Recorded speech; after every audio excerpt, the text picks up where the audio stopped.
Hello, everyone, and welcome to Geeky Geezers. I am your host, Aged Boomer. This is my co-host, PaPa Pacelli. I've had a couple sips of Guinness here, and I'm not stuttering, so whatever. That was a purposeful stutter. I know. You didn't ask me what I'm sipping. What are you sipping at? I got another takes two to mango tea because I actually do like this stuff. Hold on, let me pop the cap and read the fact. Okay, this. There's no fact. Okay? Did you spill? No, it's a blank cap. There's nothing on the inside. It's like when let me read my fortune. You break open the fortune. Did they stop? That's because facts are no longer wanted in today's world. So I know. We're probably going to get into some of that tonight too. Okay. Let me say hi to the chat. Hold on. Okay, I took a sip of the. That's actually. Do you like mango flavored stuff? No, I like mango flavored stuff more than I actually like mango, believe it or not. Well, this is not a bad tea. Okay. I already talked to Auditor Dredd. He asked if I was uncanceled. I said, I've canceled you twice, so the two cancellations canceled each other out. Hey, that's an idea. What's that? Can you get canceled by the cancel culture twice? And then it's interesting you ask that, Boomer, because I do kind of feel like some people, you push on the cancellation button on them enough, and you end up having the exact opposite effect. Look at Gina Carano. Look at Orange Man. Okay. The more crap they take, the more people start rallying to them and saying, you're being unfair, and I'm going to support them just because you're jerks and bullies. Yeah. You know? Big Al's here. Have a great stream, Geezers. Thank you, Al. Melissa Harrison Sons. Trooper FN 2525. Welcome. Great being on the chat with you the other night on Troy Pacelli's channel. Was fixing the Wolfman, the remake from a few years ago. And we actually had fixing the movie The Wolfman, not Wolf 10 Media. Oh no, Wolf 10 Media was fine. Yeah, he was on with this as well. But no, we were talking about that was a fun stream actually. We need to do more of those. Did you ever see The Shadow with Alec Baldwin? I did, and I actually kind of remember it being pretty good. Yeah, okay. I don't know. I'm watching it now, and some of the stuff is ridiculous. But I saw it for the first time like last week, and I'm thinking, I kind of like The Shadow. Maybe no more Batman, but maybe they can do a new Shadow movie. I might be on board. Okay, you know, I think that he might be a cool hero for our times. I mean, is The Shadow now in public domain? I don't know. I know DC. Everyone does comic book runs in it. I know DC had a comic book runs in the early '90s. And I think the Dark Horse do another run of it. I don't know, and maybe he should be at this point, but I don't know. You know, copyrights. Yeah. Let's see what else is in chat. Netter, welcome as always. Netter's doing her thing, going through the stream, saying hi and sending hearts to everyone. I was about to say hello, love of my life. Don't say that in front of Troy, but it's addressed to you. Okay. Okay. Anyway, let's see here. Aged Boomers in the house. I hope so. Okay. What else is here? Horizon Talker. Where? Leia plus size. Okay. Yep. Wolf 10 Media. All right. Everyone's here. Okay. I know Ishii has a stream going on. I shouldn't say that. We might lose some of the chat. Okay. Anyway, but or you could do what Netter does and have multiple tabs open and listen to two. I do that sometimes. Yeah. I remember one time you and Al were on, and Ishii was on, so I was going back between you guys. I would like mute one and then go to the other and then come back, and you know. I did one. I think it was. It's a while ago. I think it was a Friday night. I was getting ready for mine, but I had one tab open for Green Lion Girl. I had another one open for Max World Entertainment, and someone else went live, and I jumped over there. And I said, "Okay, this is the third stream I'm listening to at the same time." Gotcha. Okay. Horizon Talker says, "I think Shadow is public domain. Razorfist has done a couple of radio plays based on the character, and I think he'd get copyright problems if he wasn't." Oh, really? Probably true. Those radio plays out. That would be neat if you could have like an indie film, an indie Shadow film. Mm-hmm.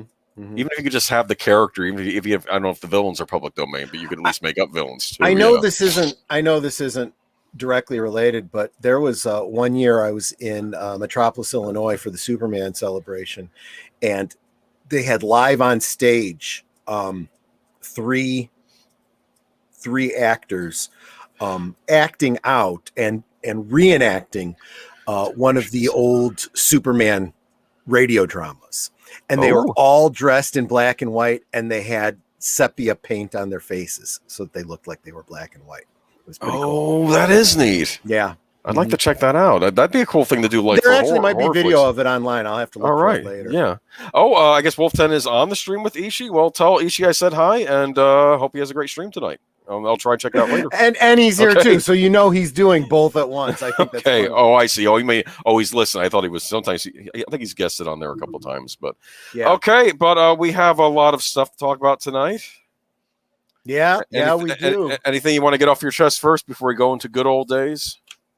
Nope. Just as I said in the stream, I'm sipping on a Guinness Stout. I was sitting here, and Netter noticed I seemed a little bit. And she's like, "Do you need a Guinness?" I'm like, "Well, I do now." She poured it for me, and she's just like the awesomest. Oh, that's funny. Oh, Dan Yarn says Jerry Goldsmith's score for The Shadow is awesome. So yes, I think I have that because somebody sent that to me. Anyway, I'm not going to name who. Daniel sent me some of his extra soundtracks once. Yeah, he literally in the same breath that he just said, "I'm not going to say who." Daniel sent it to me. Okay, now we're going to talk about the good old days, right? And today's topic might be kind of topical. We're going to talk about Toys R Us. Yeah, Remember? and for once, we're actually talking about something that actually even happens to be in the news as well. Yes. Let me go ahead and grab that link for you. This article is that Toys R Us owners plan to reopen stores by the end of 2021. Now, okay, I'm going to admit to you, boss, that I didn't actually do my homework. I didn't get this read, this article read. What? I can read from it if you'd like. Okay. Yeah, go ahead. Give us the background. Toy store chain Toys R Us returning to U.S. retail landscape possibly before the 2021 holiday season, although its brick and mortar outlets may be different than the ones from the past.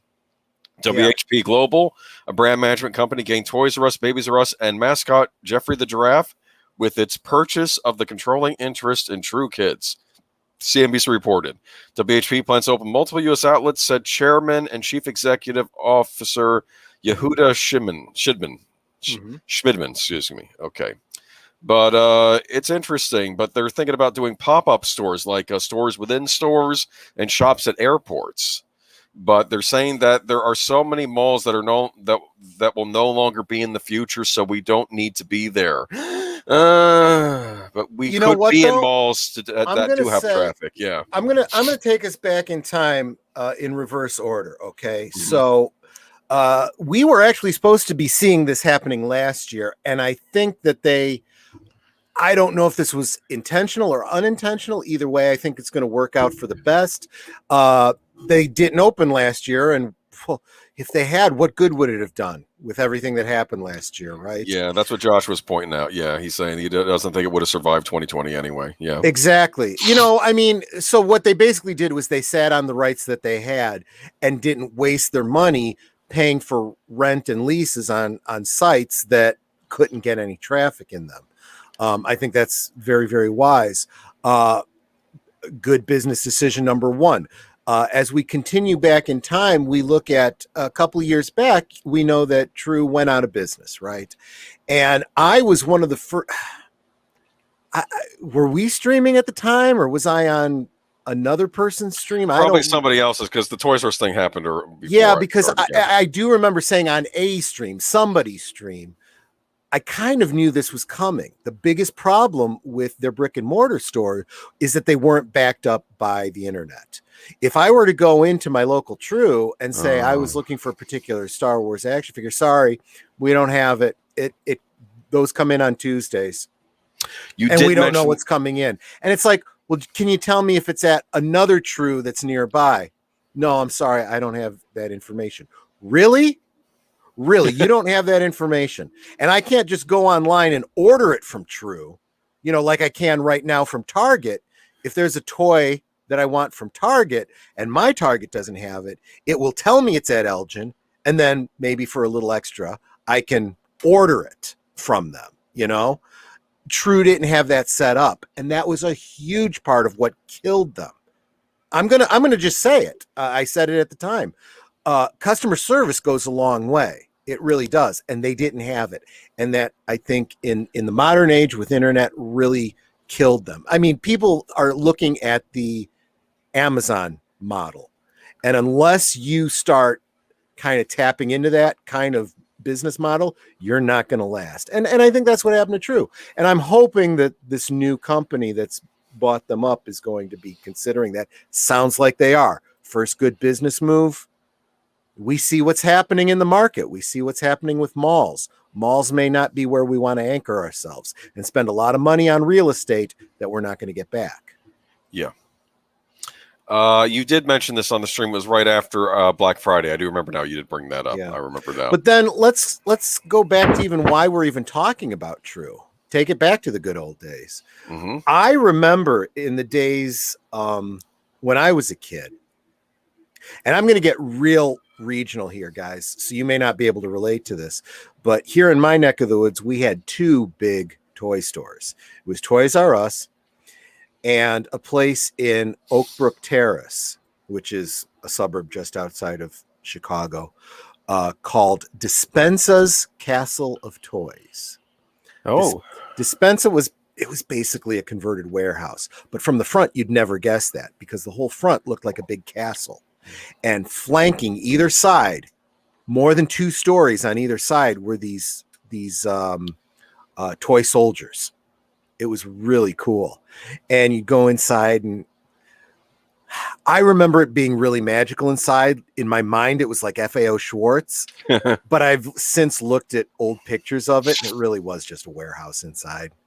But they have so many toys, just literally everything you could think of. I think that was part of their jingle. Yeah. And in time, they expanded, and it wasn't just the toy store, but next door they had little carnival, like the moving carnivals that they always had, but it was permanent. It had the little Ferris wheel and the merry-go-round and stuff like that. A little tiny kiddie type roller coaster, all that kind of stuff. And that was there all day long. And like for an entrance fee, you could buy tickets to the amusement park, but then you could spend those in the store and vice versa. It was kind of a neat little synergy. That is neat. That unfortunately went away, and we were left with only the national Toys R Us, which wasn't as much fun, but they still had lots of toys, And I remember there were 2 things that were crucial to little boy Troy's Christmas in the 70s. And that was the Sears catalog and the Toys R Us wish book.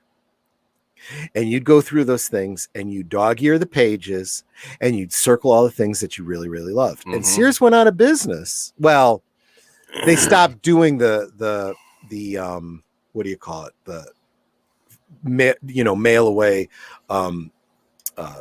catalog before they kind of closed up all their shops.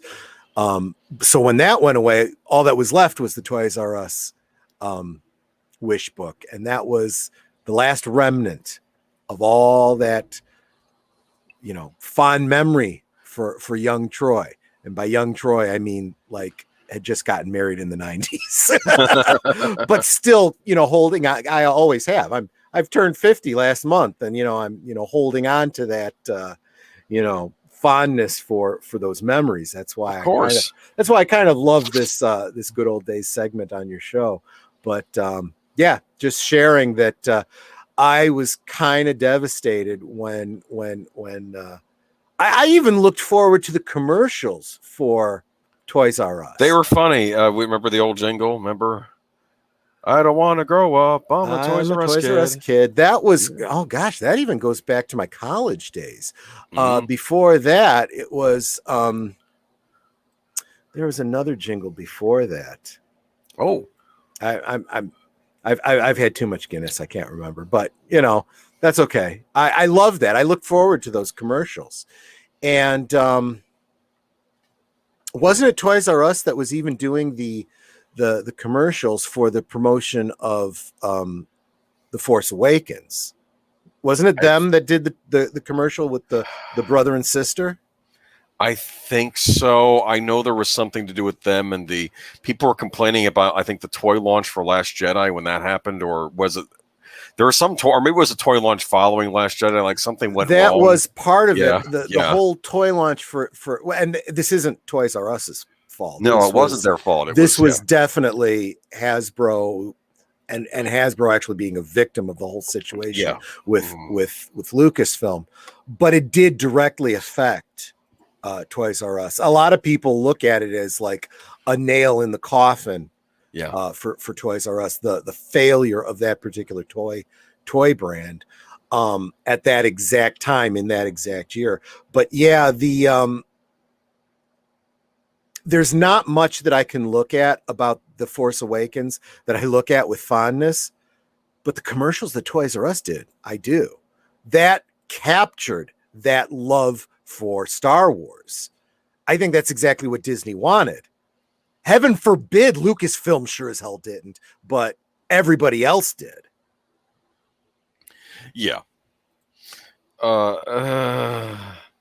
know what? I'm telling you, I feel bad. Well, go ahead. Leia Plus Size is talking about the Barbie page for the Toys R Us. And I remembered that page, yeah. Back in the 70s, it was Star Wars, Star Wars, Star Wars, Star Wars, Barbie, Barbie, Barbie, Barbie. Literally in that order.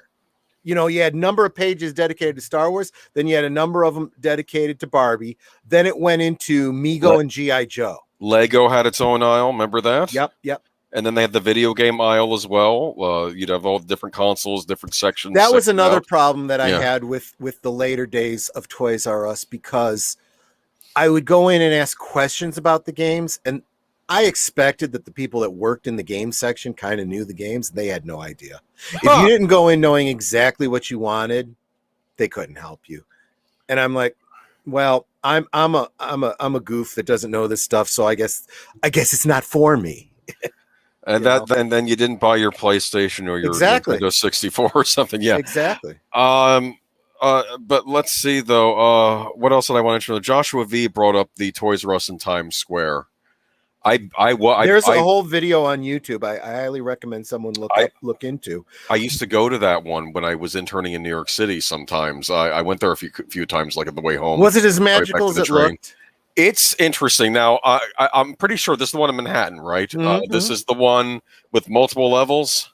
Yes. Yes, I've been there, and it was interesting because I don't know if I think you would take an elevator to different floors there. Yep.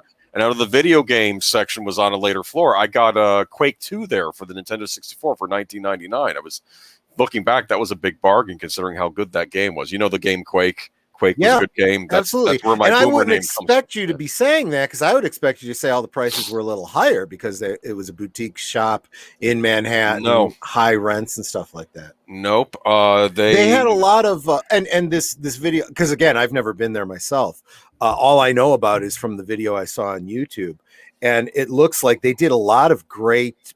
It was their flagship store. So they did all of their promotional things from there. They'd have stars come in to help promote toy lines and whatnot. And but it was a lost leader for them because they paid so much money in their lease, they didn't make it back in sales, and they ultimately couldn't keep it going. That's an oversimplification of what the video basically said to me. Huh. I think Joshua was saying the one in Times Square closed around the same time as TFA. What was TFA stood for? Do you know what that is? The Force Awakens. Yeah. The Force Awakens. Okay. Well, geez, I should know that by now, right? Yeah. No, to blame everything on The Last Jedi is disingenuous. It's clear that Toys R Us was already on its way down, but that's why they really couldn't afford what happened with the Star Wars toys that year. You know. Oh man, it's just sad though, because I'm thinking all the kids, like when you're a kid and your parents will take you into a Toys R Us, that just a huge deal just to go inside. Okay, yeah, remember that? Because like I remember my mother saying, "We can't buy anything. That's okay. I just want to look." To this day, Nanette knows if she loses me in a store, she'll find me in the toy section. Oh man, and then she'll say, "Something you want?" No, just wanted to look.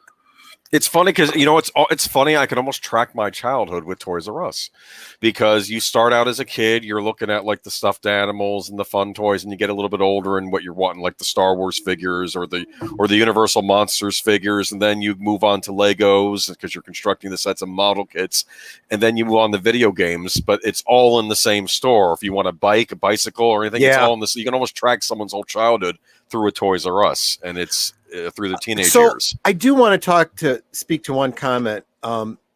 Trooper FN 2525 says Toys R Us was a dinosaur. All the OG toy stores are gone. Oh well. Again, Trooper, I'm going to say that it's not really the stores themselves. I don't think the business model is expired. I think the problem was that they failed to pay attention to and stay. Yeah. In a way, you're absolutely right, Natter. They did not pay attention to what was happening in the business world around them. Okay. There are certain things that I talk about all the time in terms of business that are always true and are always going to be true. I don't care how technology changes things. Customer service matters. You can get away with not having a product on your shelf, not having the lowest prices, whatever. But if you don't have great customer service, you will not survive. And good customer service covers over a multitude of sins. I will go back to a lot of different places and pay more because I know the people there are going to take care of me. Look, Chick-fil-A. I will go to Chick-fil-A over McDonald's any single day just because, damn, I get nice, pleasant service from them. They're very careful with orders too. They rarely screw up. Once in a blue moon, they will, but it's rare. They have made mistakes, and I've gone back to talk to them about it, and they're like, "Oh, you know what? Let me comp the whole meal." I'm like, "No, please, I am not coming asking for something. I'm just pointing out a service thing. Just be careful, I mean, whereas some other places, I'd be like, damn right you're going to comp my whole meal or something. I don't know. This is what I'm talking about. But again, it comes down to failing to look at the market around you. There is no reason Toys R Us can't have that same personability and customer service in a brick and mortar store, have the brick and mortar store be sort of a loss leader, but your point of contact, right? I'm driving past Toys R Us. The kids want to go in, ride the little 25-cent ride out front, and then go in and look at the toys. They don't have what I'm looking for and have the shop, the person behind the counter say, I know what you're talking about. We don't have it, but the store over in Elgin has it. Or, the store over in Elgin has it. We can have it sent to your house if you want. Or better yet, you know what? I don't see any of the stores around us that have it, but it's on the website. You want to order it online? We can arrange that, and you can have it in, 5 to 10 days. You get that kind of service, and they don't lose a sale, right? Huh. What I hate is going into a brick and mortar store. We don't have it. We probably have it online. Go look online. Really? Okay, fine. In fact, you know what? Screw it. I'll do all my shopping online, and you're going to lose your job because these brick and mortar stores won't still. They should have at least had it where they could order it and have it sent to the store for you. That's what I'm getting at. And that's what I think the biggest failing on Toys R Us's part was. And I think if they go into it with this mentality, they could come back like gangbusters. Yeah. So I wish they focus on an online presence, but still have. If you have stores, standalone stores, kiosks in malls, whatever you have, treat them as loss leaders to get people into the brand. You can build your brand. You can have a great business. It doesn't have to be so OG. You can change with the times and still maintain what makes it great. Horizon Talker has a comment for you. They need to be more like a wireless service. Most of it is online, but people still go into the store for major things that need a personal touch. Yes, that's actually a better. You know what? I love how people can just take what I just spew out for 20 minutes and simplify it into one sentence. Thank you, Horizon Talker. That's exactly what I meant. Yes. But I hope that Like I said, I hope to see Toys R Us again because I feel bad for the kids. We often think about how we've been struggling through this pandemic. I guess I can say that on YouTube, this pandemic, but I can only imagine what the kids have been going through, during this whole thing. Plus, and to have the toy stores removed to boot, it's like it can't be that much fun being a kid these days in comparison to what we were growing up with, right? I don't know.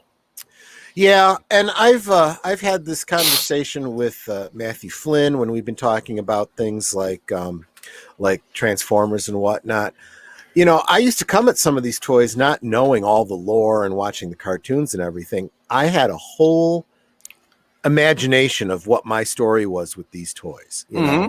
On the other hand, with Star Wars, we only had 1, 2, 3 films. To draw on. And we filled in the in-between stories with those toys. Our own little mental fan fiction, That's what playing with toys is. I remembered, because I'm old enough. I mean, I was like a child of like 4 or 5 years old, but I remember the in-between period between Empire and Jedi. And talk about kids playing with the Star Wars toys, because you could just fill in the wars and the battles between the movies. Yeah. Yes, you could. And then, of course, Jedi happens, and then, well, it's over, and then there's no more Star Wars for a while, and so we all moved on. And yet the comics continued after that. Yeah. I was reading Marvel Comics Star Wars from literally from the time Star Wars came out, with the Star Wars Marvel Comics adaptation of the movie, right on through to Empire, right on through to Jedi. And when Jedi came out,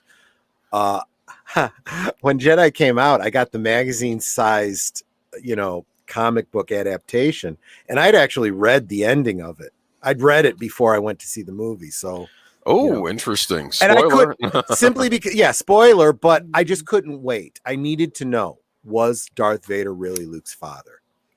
Spoiler, people, if you didn't know that by now and you're in this stream, sorry. That's a chat for another stream.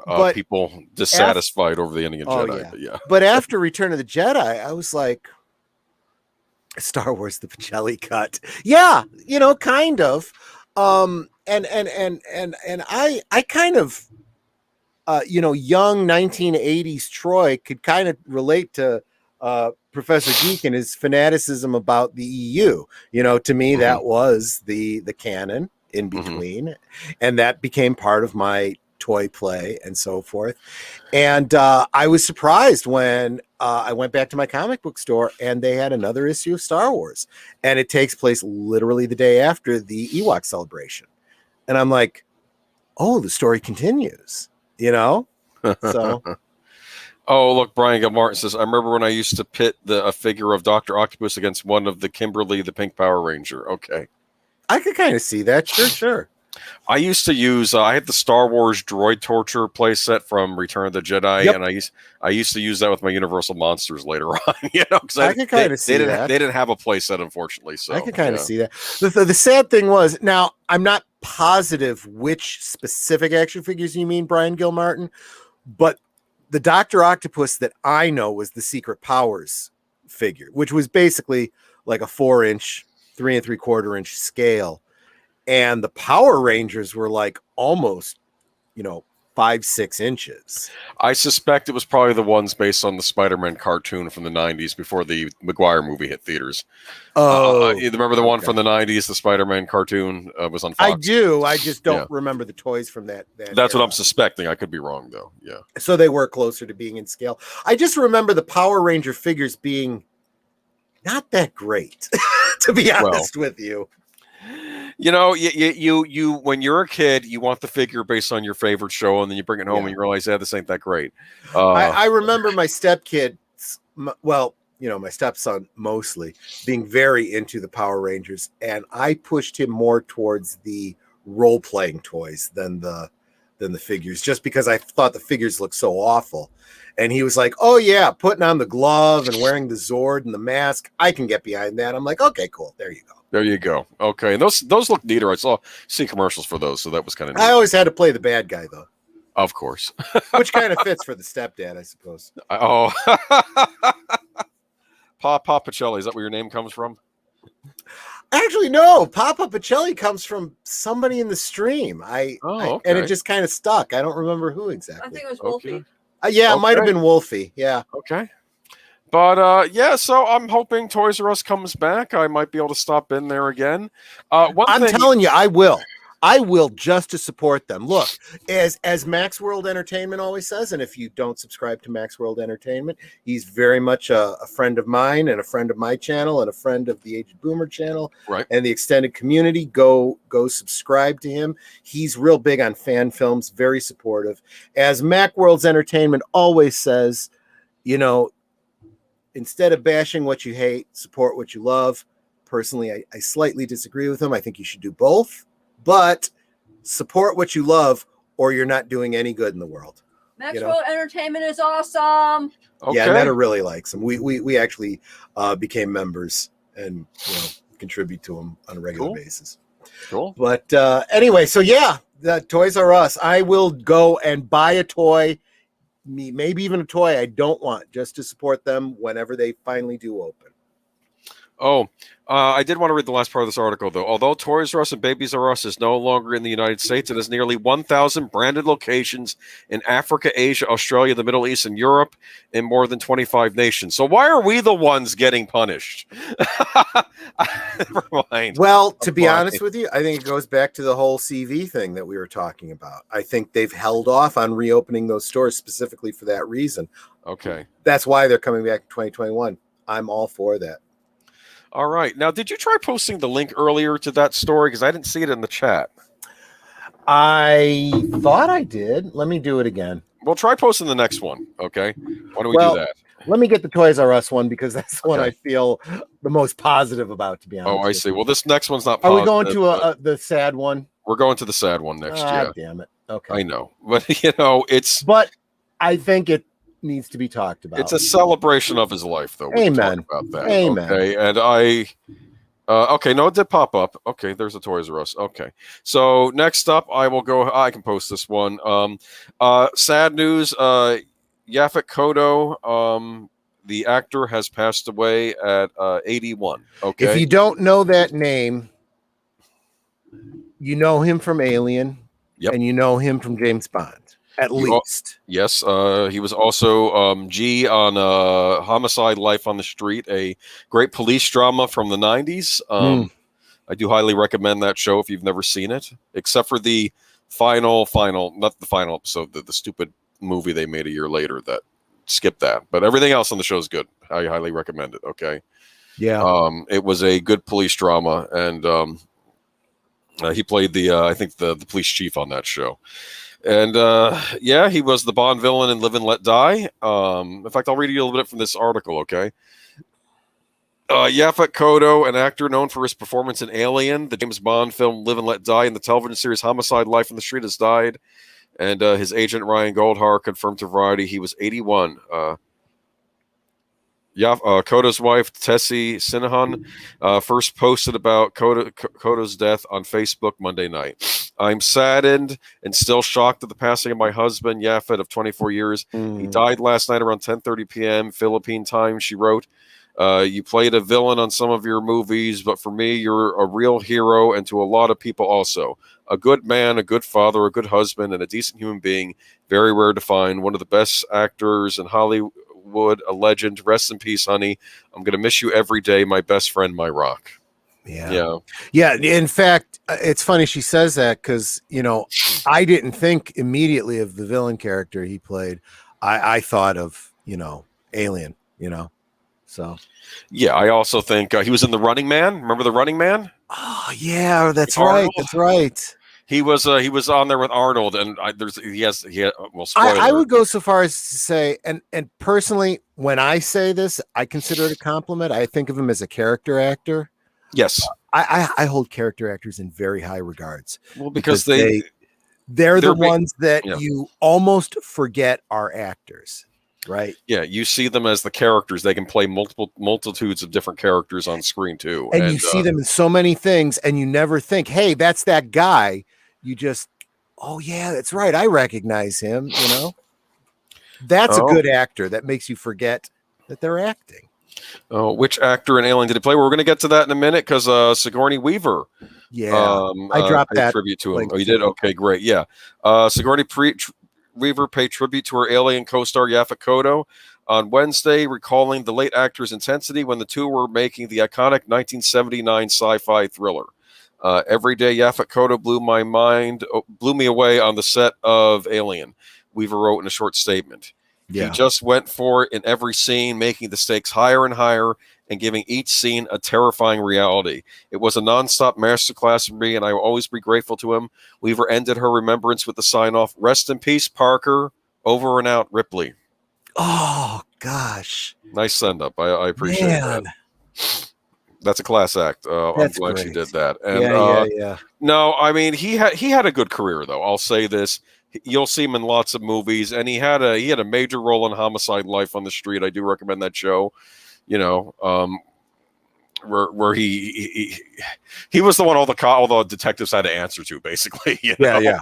And but he was in every. I think he was. You know, it's funny. It's funny you say that because I'm thinking about all these different roles that he's played that I've seen him in. And honestly, watching those roles, I never thought, oh, he's that guy from that other thing. You know, I just totally forgot. I was just in the moment with him, you know? You know, when you think of Alien, every actor in that movie was bringing their A game. Okay. Yeah. Think about it. This is that was a gritty movie. Everything is real to life. Remember, I think Dean Stockwell's in that, right? Oh my gosh. Yeah, he was the other guy with Parker, I think. Yeah, right. Am I thinking of the right actor? Hopefully I got his name right. I don't remember. We have to do another rewatch of that sometime. That's why I hate names. Hold on, I'm gonna find out. But I'm gonna miss him. But he did have a great career. Yeah, he'll live on in his movies and television shows, and I think we all deserve that. Not Dean Stockwell, my mistake. Okay, and that's why you know we like to. You know what I think as this is just what happens as time goes by. You lose people, and I think we need to remember the contributions of sometimes people that we didn't think too much about until they were gone. You know? Yeah. Oh, Harry Dean Stanton. See, Dean was in there. Harry Dean Stanton, another one we lost very recently. Yeah, I mean, we're going to lose the whole cast of Alien at the rate we're going. I guess Sigourney's the youngest, probably. We lost John Hurt. John Hurt was in there. Yeah. I guess Ian Holm's still alive, but yeah, it's just, you know, I'm going to tell you guys, if you guys have not, if you guys aren't into Twin Peaks, check out that third season of Twin Peaks, because there were a lot of great actors that came back to reprise roles, and literally we lost the same year that came out, and Harry Dean Stanton is one of them, and they did a great job of honoring each and every one and dedicating episodes to them. Great. I was in tears through half of season 3 of Twin Peaks. Yeah. I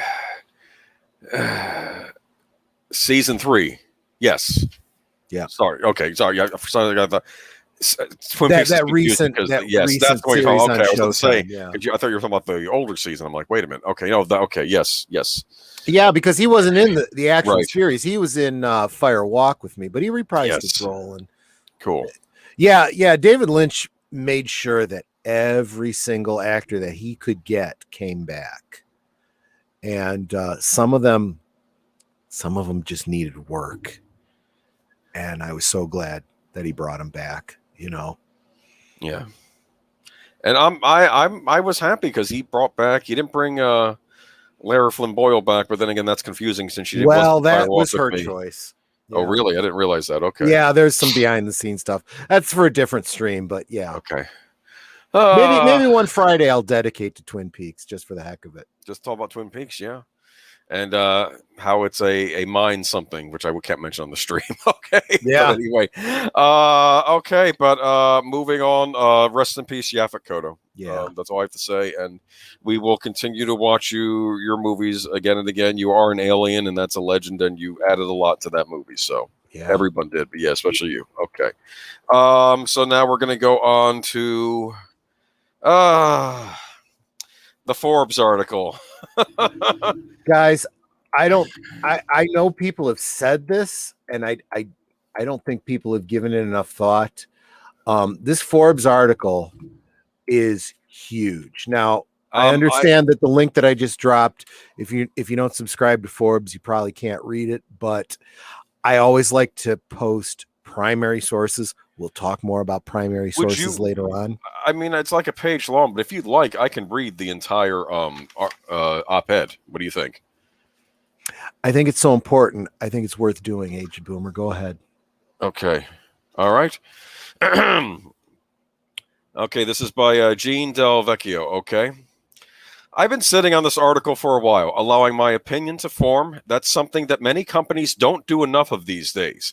Instead, they often rush to conclusions too fast, yielding to the views of a few vocal members of the community rather than allowing time and consideration to inform decisions. The latest example is Disney's firing of Gina Carano from The Mandalorian in February. She is a conservative who is not shy about expressing her views.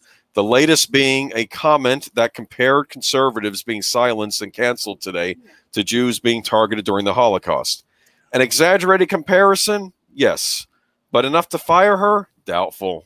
She's more guilty of a bad comparison. Gina should have likened today's conservative cancel culture to the 1950s congressional hearings held to expose entertainment people who were members or sympathizers of the Communist Party. 10 influential actors and screenwriters were eventually jailed and blacklisted by the major movie studios for denouncing the hearings and refusing to name those who had expressed communist sympathies. That's a better comparative. Ironically, when Disney fired Gina for her opinions, it inadvertently proved her point. We can disagree as to whether Disney was justified or not in firing Gina, but one thing is clear. Disney's management of its social responsibility persona is woefully flawed. To begin, the company's approach is confusing. Many assert that Pedro Pascal, star of The Mandalorian, offered similar analogies that Carano did, though with a liberal bent. When he shared a now deleted Instagram post comparing Donald Trump voters to me. Yeah, those the one I can't mention people on in YouTube. Germany in World War II. Yes, Pascal kept his job. Carano did not. Disney's inconsistent approach led outsiders to suspect that Disney leans left, something that CEO Bob Chapek denied at the recent shareholders meeting by stating, I don't really see Disney as characterizing itself as left-leaning or right-leaning, yet instead standing for values that are universal. But management cannot afford to treat employees differently for similar actions. It makes Chapek's comments appear disingenuous. The company needs a universally consistent approach for its universal values. Disney's actions also appear hypocritical. At the same shareholders meeting, Bob Chapek went on to say that Disney believes in quote-unquote values of respect, values of decency, values of integrity, and values of inclusion, and we seek to have not only how we operate, but the content that we make reflective of the rich diversity of the world that we live in. And I think that's a world that we should all live in, and we live in. Okay, sorry. And I think that's a world we should all live in harmony and peace. That's a noble goal, well said. But while Disney shapes and declares these aspirations for U.S. consumption, it turned a blind eye to China when the company shot Mulan in the same Chinese province where the government forced millions of Uyghur Muslims into internment camps. Disney went on to thank several government bodies in the film's credit. This signals that human rights and social responsibility are fine as long as they do not cost Disney any money in important markets. Disney never had an adequate response. Yep.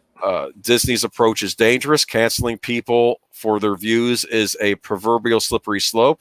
The maxim, I disapprove of what you say, but I will defend to the death your right to say it, is losing ground to a rather frightening alternative of, I disapprove of what you say and will cancel you for it. In the past, organizations that needed to distance themselves from employees' controversial opinions would make a public statement that the employees' opinions are theirs alone and do not necessarily reflect the official policy or position of the company. Done. Banishment was reserved for more egregious behaviors like debilitating drug abuse, assault, robbery, and murder. The 1950s blacklisting experience reinforced our belief that speech and political affiliation need to be protected, but we seem to have forgotten the lesson. Yep. As companies cancel people for their opinion, it feeds a dangerous cycle. The more they cancel, the more they embolden the mob to target more people and organizations. Then repeat. Disney and many other organizations are playing a very dangerous game out of fear, partisanship, and or misplaced sincerity. The beasts they help create and indulge may eventually devour them. What do you think? Yeah, the only thing that I slightly disagree with Gene Del Vecchio on with this is his feeling that it was a bad analogy, because I'm going to say that same analogy has been made by Bill Maher since that time. People are seeing very clearly this is actually an apt analogy. What's happening, you don't suddenly wake up one day and have places where you put people to think really, really hard and then send them off to, showers that have no water. Okay. There's a lot of steps that go before that. And you start by taking over the media and taking control of the narrative. And that's all she was saying. This is a step that leads to that. Not that we're there, but this is how you get there. Bill Maher has come out and said exactly the same thing. Now, of course, that does mean he's in the crosshairs of the left now as well, but it seems like anybody who's slightly to the right of Chairman Mao is now in the crosshairs of the loony left now. I also want to point out that this article is written by Gene Del Vecchio, not Scott Mendelson. Okay. Scott Mendelson is the shill that's always talking about entertainment. This is somebody else at Forbes. This is somebody who doesn't give a flying F about, the left and their agenda and Hollywood and all that crap. He cares about business, and he's calling it like it is. And so he's basically saying all the stuff that a lot of us have been saying for a while, calling out the BS and saying, look, this isn't good for business. Now, I'm going to ask everybody to temporarily put on their tinfoil hats with me. Okay. Normally I don't do this. What? But we live in a strange world where, okay, we kind of have to look at things from different points of view. Is this a what if scenario? Yeah, let's do Okay. that. Let's All do right. it that way. We're not saying this is, we're saying this is what could Let's be. frame it Okay. that way. But all right, let's say that you're Bob Chapek, okay? And you have a problem with your business model and you know it, okay? And you're in an investor call and you have two people suggest that you're being biased and you should really fire Kathleen Kennedy. And you know that politically speaking, you're not in a good position to do that. You fire Kathleen Kennedy and all of the, anti-woman stuff starts flying at you, right? The SJWs just start ripping you apart. You need some cover. So what do? How can you move? Kamran Pasha over on Midnight's Edge. And I know they don't need our support, but I'm telling you, if you don't subscribe to Midnight's Edge, you're missing out on some great commentary on these things. Kamran Pasha, who's been in Hollywood and knows how it works, had great insight. He's like, he needs cover in order to do what we all know he needs to do. Everybody at the cocktail party, nobody at the cocktail parties is talking about, SJW talking points. They're all, just, gosh, what are we going to do? We got this situation, you just keep your head down, keep your job. Right. yeah. But, everybody in business is going, he needs to do something. He really does. And everyone knows he can't. So he needs cover like this for him to say, you know what? This isn't just a bunch of right-wing, alt-right, evil World War II Germans here. This is Forbes frickin' magazine. Forbes magazine doesn't give a flying F about, your fandom or geek culture or any of that stuff. They look at the bottom line. They're talking business. The people that are reading this aren't you and me and Ethan Van Sciver and Geeks and Gamers. These are Fortune 500 people looking for what company they're going to invest in this year. Billionaires, okay? And they see something like this and they go, Disney, huh? Yeah, maybe I should back off from that investment for a while. Disney cannot effing afford that. So that gives Chapek all of the cover he needs to, at the party, say, look, Kathleen, I'm sorry. I'm on your side. I love you. You're great. If it was just me, I'd be all behind you. But it's business. Look at what Forbes said. This is Forbes. This isn't a bunch of, crazy, toxic fans. This is Forbes. I got to do this thing. But, I'm hoping we can work together again in the future sometime. And I'm thinking Kathleen Kennedy's response is, okay, right after the new Ryan Johnson trilogy and the and 6 seasons of The Acolyte. But and then ultimately, I'll resign. Her whole narrative is unraveling. There's nobody, certainly there's nobody on our side of the aisle. There's no fans that buy that crap. Okay. No. There is nobody, especially after this Forbes article, there's no normies that buy what she's peddling. Okay. The only people in her camp are the people that are just in her camp. The SJWs that aren't going to the movies and buying the toys anyway. Well, I think this Forbes article is the best thing. This is Chapek's opportunity. This is his decision moment. Okay. He has 2 choices here. He needs to move and he needs to get rid of Kathleen Kennedy, and he doesn't have to, in quotes, fire her. You could just say, you know what? We're not renewing your contract, and make it, if she wants, she can go out gracefully and make it all about her going on to other pastures, whatever she wants, but it's time to move on. He can be a decisive leader and do what he needs to do, or he can go down with her. That's what Forbes is firing across Disney's bow by printing this article.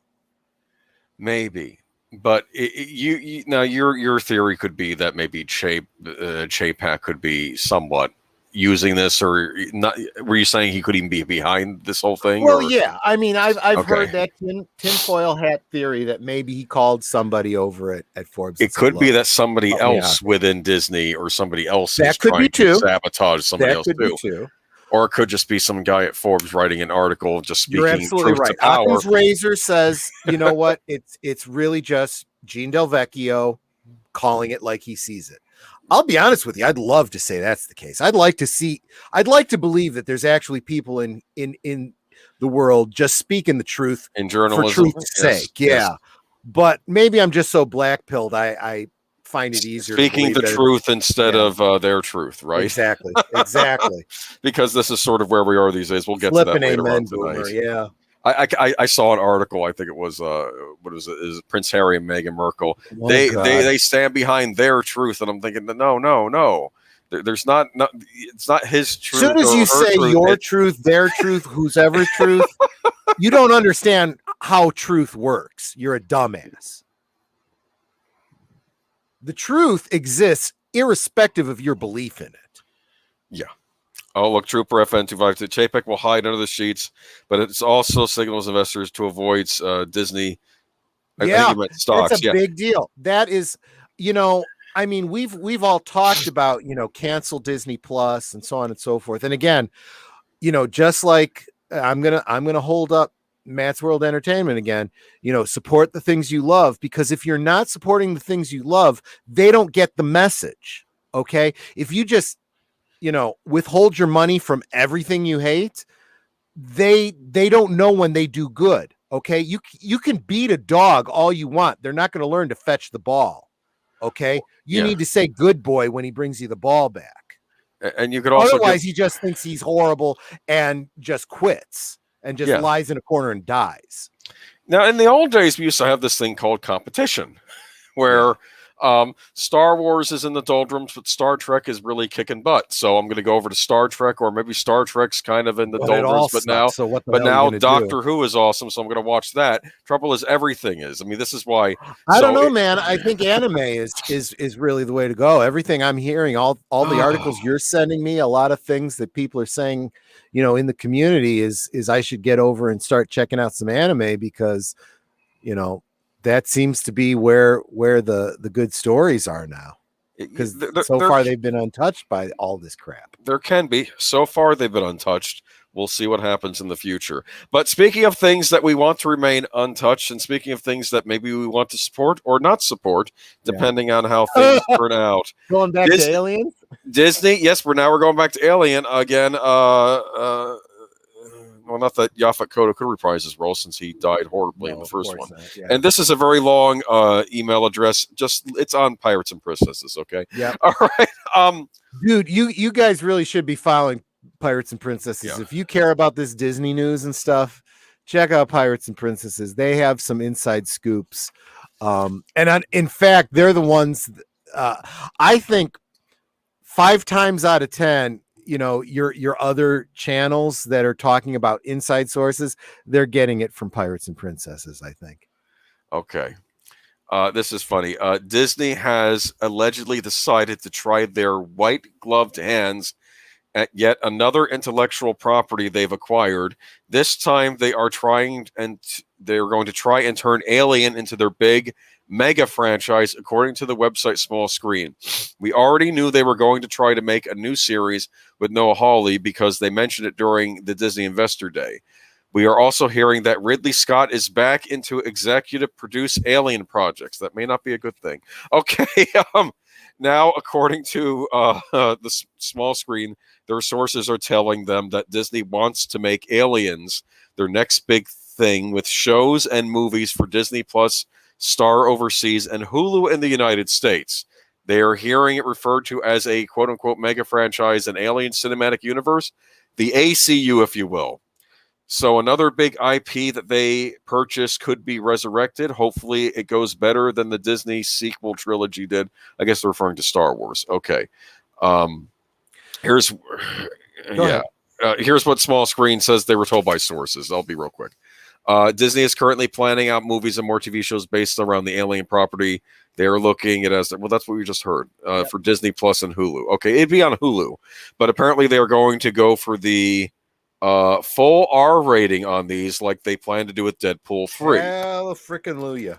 Well, it has to be R rated because otherwise, what's the point? Okay, we'll see. It depends on who's in charge of this. Okay. Because you can have a diverse cast in Alien because they've already had diverse cast in Alien. Okay, so it's not there's nothing wrong there. Okay, you know what I'm saying? Mm-hmm. I'm trying to think how they can mess it up. Okay. You want me to count the ways for you, Boomer? This should be a home run. You can probably make everybody happy. Just make an R-rated Alien movie. Bring the Marines back. Okay. The Colonial Marines, people like the aliens. Okay, you could do a series about them. Okay, I mean, tell us all about another bug hunt. Absolutely. You could do a Predator series. You could do an Alien series. There's all sorts of things you can do. How do you think they can mess this up? Now we're doing the opposite. So you know what? Let me start with the possible positives. Okay, we all want this. Lately, both Alien and Predator have kind of gone downhill, and I think I'm being very conservative in saying it that way. So there's a gut instinct to say they can't do much worse, than what they've done recently. Alien versus Predator and Alien 3 and so forth. But at the same time, we do look at what they've done with Star Wars and so forth. And although I wasn't really prepared to dig this deep into it, I'm just going to say 2 words: rewriting Ripley. You know what I'm talking about when I say that?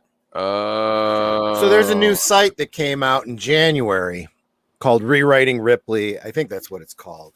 And it's a very left-wing Mary Sue sort of art, thing. And they've actually been behind a lot of the attacks on a lot of the fandom YouTube pages. And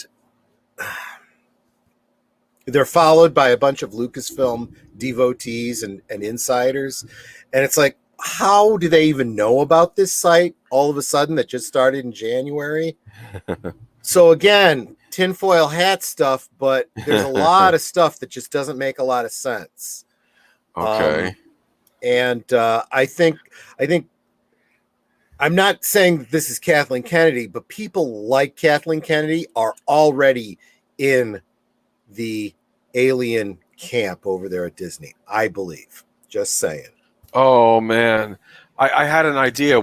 Someone mentioned like a strong woman. You could have a Predator movie, and you could have, or an Alien movie, and you could have a Daisy Ridley in the lead, and all the men are like toxically masculine, and that's what gets them killed.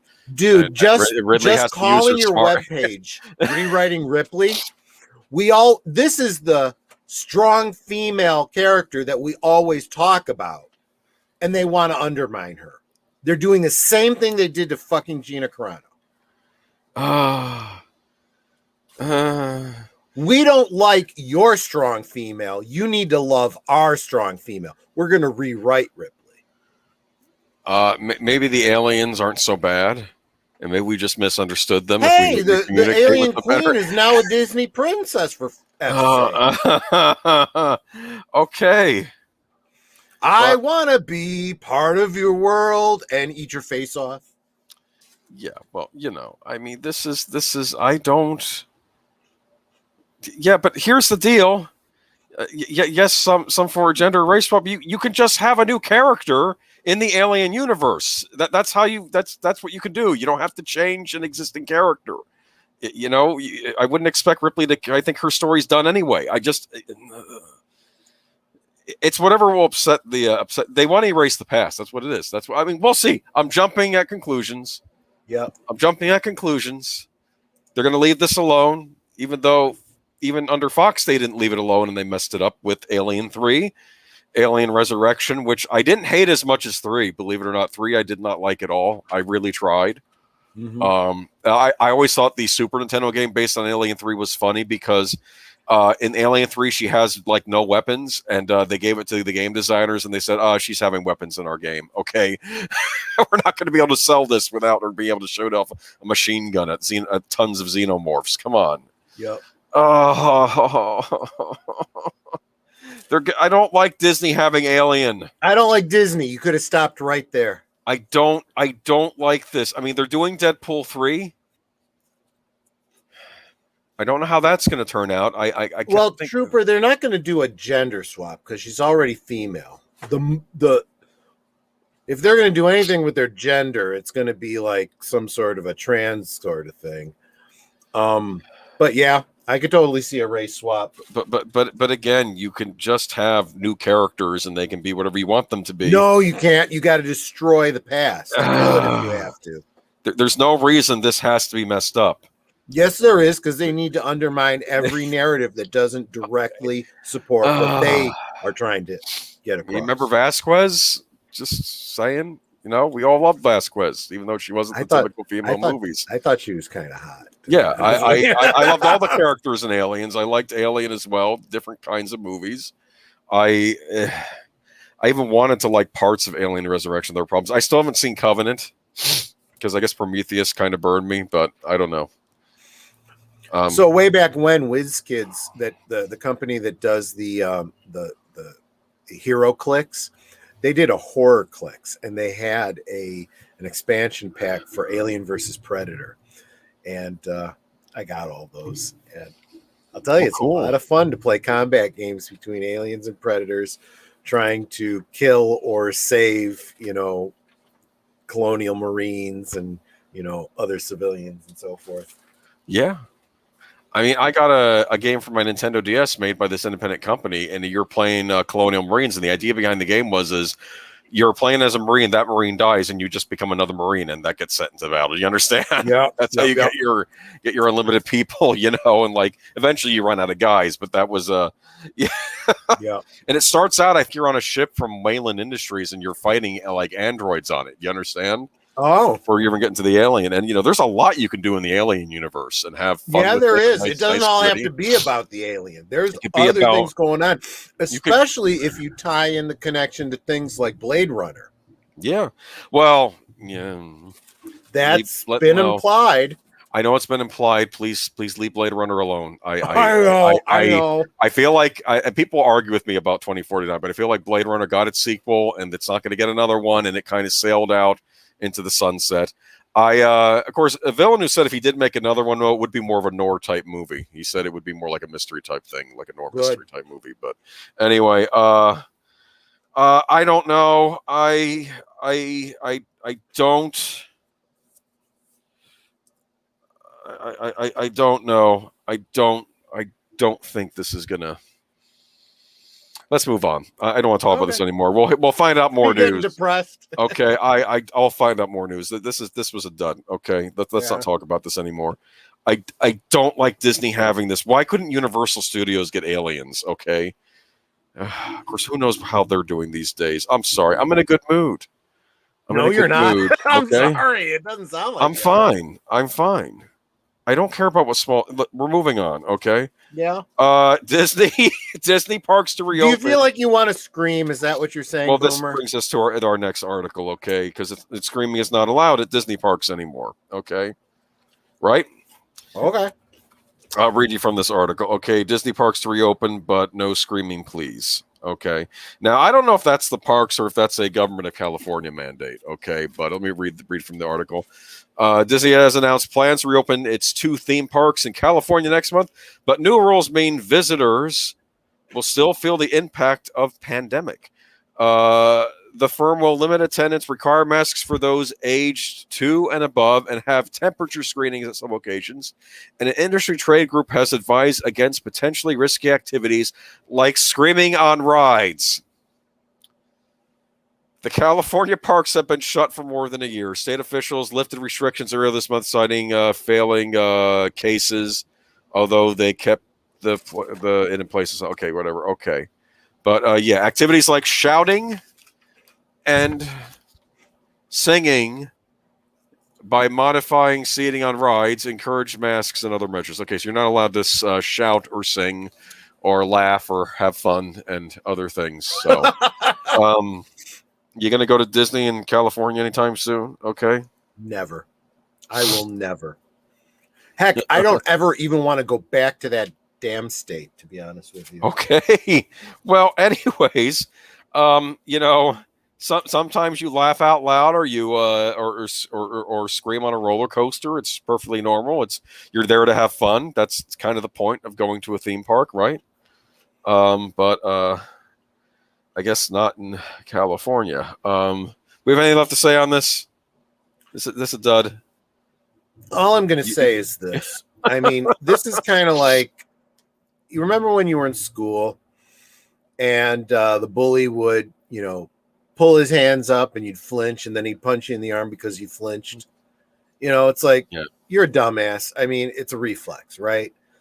You're going to give people crap about screaming when they go over the drop on a roller coaster. Screw you. You're not allowed to sing at Disney frickin' Land. So in the Elsa sing-along, you can't sing along with the Frozen sing-along. Okay, all right. No, apparently not. Well, that's been canceled too. Elsa's not coming out today. Okay. All right.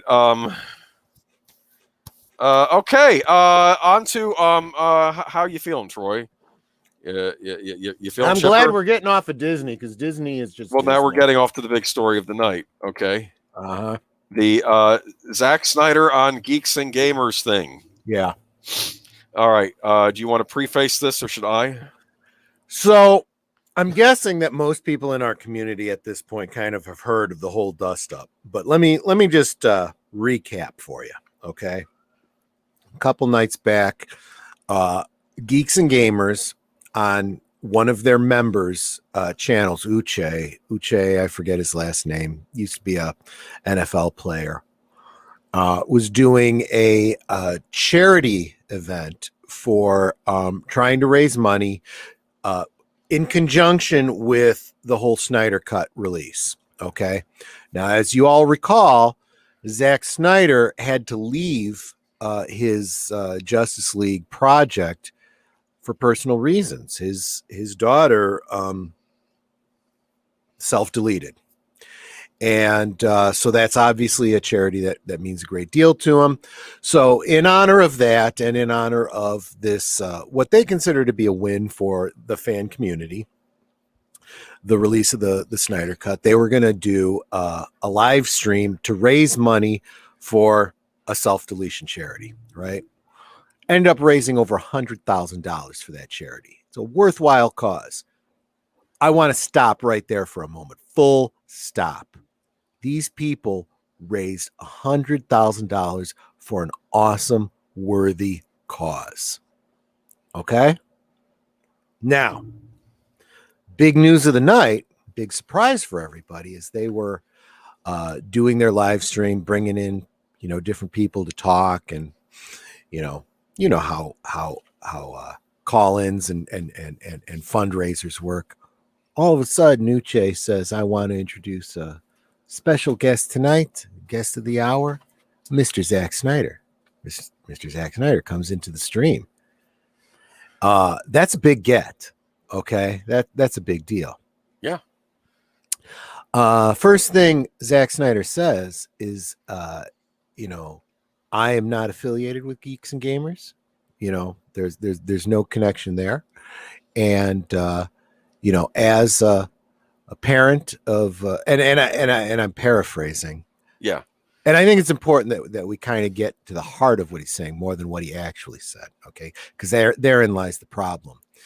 And as a parent of, Asian children, hate is wrong, and violence against people that are different from us is wrong. And in light of the events that just recently happened, that whole, bang that happened at that place where there are people of a certain racial type. Yeah. Okay? That horrible news we heard about. We can't have that. Okay. No, obviously not. Yeah. Well, I'm glad you said that, Agent Boomer. Obviously not. Nobody frickin' disagrees with that. Okay. Yes. And yet they've taken what he said and they just bend over backwards. Look, I said this on Friday, and I'm going to say it again. I hate being in the position of defending Zack Snyder. I do not like what Zack Snyder has done with his Snyderverse. I have no personal interest in his cut. Everything I've heard is, well, it's longer. It's not better. Yeah. It's different. Whatever. WTF. There's more slow motion. I don't care. I know, that's but he did something that he was legally obligated to do. He came on and said, I am not affiliated with Geeks and Gamers. Yet he was on the damn stream. If he had a real problem with Geeks and Gamers, he never would have been there in the freaking first place. Yes. Okay, people? Let's be intellectually honest here, okay? Put aside your rants and your gut instincts and what you've heard other YouTubers say and the memes and the yup, whatever that person said, because I follow that person on YouTube. Use your own brain here for a second, okay? Okay. Zack Snyder showed up on this channel because he cares about the charity, because he appreciated his fans supporting him, because he wouldn't have his Zack Snyder cut if people didn't ask for it. He wasn't coming here to shit on his fans. Okay? But what did happen was the promotion for this stream had a logo for Geeks and Gamers. And Warner Brothers had told Geeks and Gamers in a communique, you can't do that.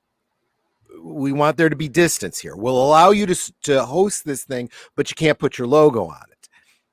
And Jeremy of Geeks and Gamers, the guy who owns the company, comes out and says, mea culpa, I missed that memo and I screwed up. And from a legal standpoint, that's a problem.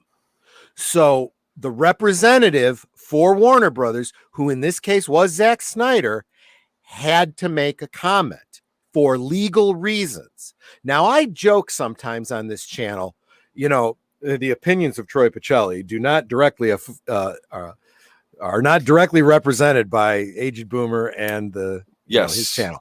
I joke about that, but if Aged Boomer had a brand that was monetized, if he had memberships on his channel and so forth, he might actually have to, legally speaking, put up a banner at the beginning that says guests of the Aged Boomer channel, their opinions do not necessarily reflect those of the Aged Boomer channel for legal reasons. Okay. You have to do these things. It's part of business. Sorry if you don't like it. You have to do it. That's all this guy was doing. Then he made a commentary about something that had just happened in the news. You can twist it and decide that those two things go together. And he was saying, we can't accept hate, and I'm not affiliated with Geeks and Gamers. Therefore, Geeks and Gamers is a hate group. If he honestly meant that, he would not effing be there. It's really that simple. Engage your brains a little bit, people. Well, no, but let's give the people, cut them a little bit of slack. That was very poorly worded. Oh, I'm not. I agree with you 100%. And it wasn't just, it was people suddenly, and I'm going to say this, apparently people who were donating, they stopped donating at that point. Yeah. You can actually see that. Yeah. So a lot of people in the chat did think that's what happened. Okay. Now, I do understand in the moment having that reaction, that gut instinct. And what the hell are you saying? I'm saying we're almost a week out from this. And a lot of people have been doing their hot takes and doing their commentaries. And I said to Aged Boomer almost a week ago, I'm so glad that we do this show once a week and not nightly like, some others, and have to give our hot takes. We have time to sit and think about it. Now that we've had time to sit and think about it, there's no excuse. Okay. Well, yes, but let me go ahead and go on what I was saying. Go ahead. Later on in the stream, one of the members of that stream did concur with the conclusion that Zack Snyder, I believe, did come on and insult, or did I read that wrong? Okay. Now, maybe he was wrong, and maybe he was getting egged on by the chat. Okay. And then, when you're live, you might say something dumb. Okay. And yeah, that's the other thing I did want to speak to. Okay. This idea of when if you have never been live on mic in front of an audience, streaming live on YouTube or whatever, you don't know what it's like. Okay. I mean, I remember when I used to watch Family Feud on TV, and we'd be sitting there answering the questions, and we're like, how do they not know the answer? Well, once I've had to do things in front of an audience, I realize things can just go freaking out of your head. There are times where I will forget an actor's name that I talk about all the time. I will forget words that I use on a daily basis, and I'll go, Boomer, help me out here. That thing I'm trying to say. And then I can't figure it out. And you can't think of it because now we're under pressure and everybody's listeing to us. Yeah, because usually I can think of an actor's name like that. But and when you're live streaming, doesn't so good work with the mouth anymore. Yes. So I cannot take that away from Uche or anyone else who was in that stream that night. And you know what? I'm even going to extend the same courtesy to Zack Snyder. Zack Snyder's a guy from behind the camera for a reason. There's a reason he's not normally in front of the camera. Okay. So he didn't say words good that he was trying to say. You need to look past that and say, what's most likely what he really meant? Yeah. And look, Samuel Proctor has a good comment. Considering the recent history of mainstream entertainment creators, I completely understand assuming he came just to insult the fans. And I think we're all wound so tight. And I think he did poorly word that. Now, I am going to say this. This is becoming a hard narrative.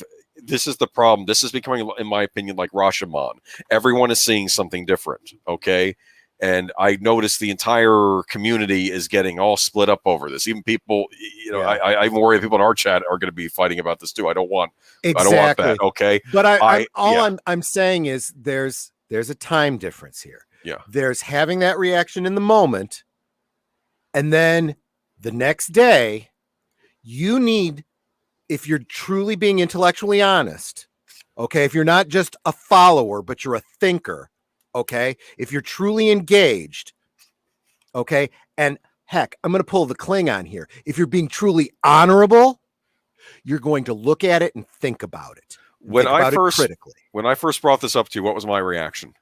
Oh, you were like, that's it. Jeremy's done. This is over. I was listening to the EVS stream, which some guy was making a point that it was funny. I was hoping actually you would was talk funny about that because I have heard nothing about that. It was funny to listen to in the moment. Ethan he was furious. He was saying, you don't allow SJWs on your platform and give them a platform to spout hate against the movement. And he was furious. And now people on the other side, I guess, in the Phantom Menace are now yelling at him and saying he's a great. It's all getting out of control. There's now like a fight brewing now. This is all chaos. I'm going to quote someone that I don't quote very often. Quentin Tarantino, in a rewatch that I did, 4 Rooms, he says something that I think is absolutely brilliant. He said, the less one makes declarative statements, the less likely they are to look foolish in the retrospect. It's a long, flowery way of saying think before you speak. Okay. Yeah. And I'm telling you what, I understand what these shock jocks are doing. That's what these are. These are modern day shock jocks. Even though I like them, even though I agree with them most of the time, okay, I don't agree with them 100% of the time, and sometimes they're wrong. Okay. But even the people in our own community are wrong sometimes. And I've been banned and deleted just because I had the gall to question what they were saying. Right. Okay.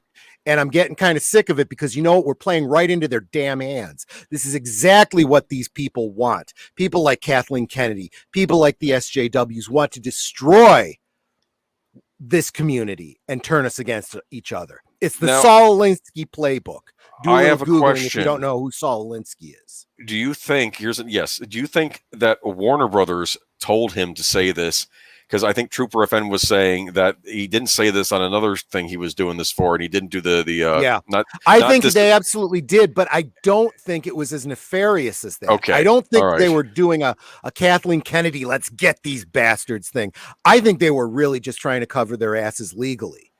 Yeah. We are not affiliated with them. We're not. Just the fact that they let him go on. Because let's face it, he's under contract with Warner Brothers. If Warner Brothers didn't want him on the stream, he wouldn't have been there. If they really wanted to distance themselves and do a hit piece on the community, he would never been there. Okay. I think what we have to watch out for, I include myself in this. Okay. We have to watch out for setting narratives. Okay. Yep. The other side does it all the time. And I think we're starting to fall prey for it too. Even I was like, oh, geez, because I'm willing to believe the worst in any situation because of just how bad things have been. Like since, I mean, if I'm counting 2014 as the start of all this, this is like 6 years or 7 years almost of this constant barrage in these communities. Probably longer if we're going into stuff like science fiction and other things that were taken over before that I started to pay attention to this stuff. I mean, I've known about all this nonsense for 6 years, and I think we're all wound so tight that maybe we're seeing things that weren't there. Now, I will say this. I wish Zach had really chosen his words better. Because absolutely. He spoke poorly, but what I will say is, and I'm acknowledging Auditor Dredd here, he said it would have been nice if Snyder had clarified what he meant. Yes, it would have been nice. But he's under no obligation to do so. What is going to happen now, though? Because now the SJW side are saying that, they called out Geeks and Gamers for the blanks that we know they are. And that's just it. Who you're really listening to when you buy into this narrative that Zack Snyder was calling us all a bunch of istophobes. Yeah. You're buying into their narrative because it's the Mary Sue and all of them that are jumping all over this and pushing that narrative. And now they have a vested interest in us believing that. Is the only one that can clear this up Zack Snyder? Yeah, but now he's in a position where he can't. because I'm now- willing to bet yeah. you Warner Brothers has now put a gag on him and said, "You don't need to watch this anymore." So this whole thing, in my opinion, I'm sorry, is that, you screw it up, you're done. You don't get to say anymore. I mean, $100,000, great, but I'm almost like no good deed goes unpunished. That's what this is feeling like right now. So, and as because- far as the last word from Geeks and Gamers, I'm dropping a link. I don't normally drop links for other YouTubers, Right. especially one that's big and doing as well as he is, you know, compared to our 56 subscribers, you know. I mean, but I am being intellectually honest by saying go to the primary source. See what this was 40 minutes before we went live. Jeremy dropped this link and he was basically saying this is my last word on it. And he's basically saying a lot of things I did too. Okay, I'll check it out because like I said, I could even see him jumping to a conclusion in the moment that maybe a lot of us were because of just how it came off. We have to be correct on these things. Now, again, we got to stick together. I'm basing this thing. Listen to me. Yeah. I'm not a fan of Zack Snyder. It's easy for me to believe the worst of him. I don't care.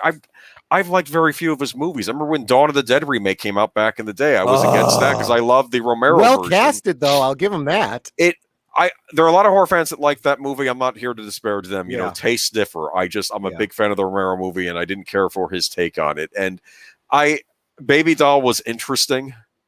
Is that the name of that movie? Baby Doll? It was Baby Doll was a character in that movie. Never mind. Yeah, Sucker Punch. Sucker Punch. Okay.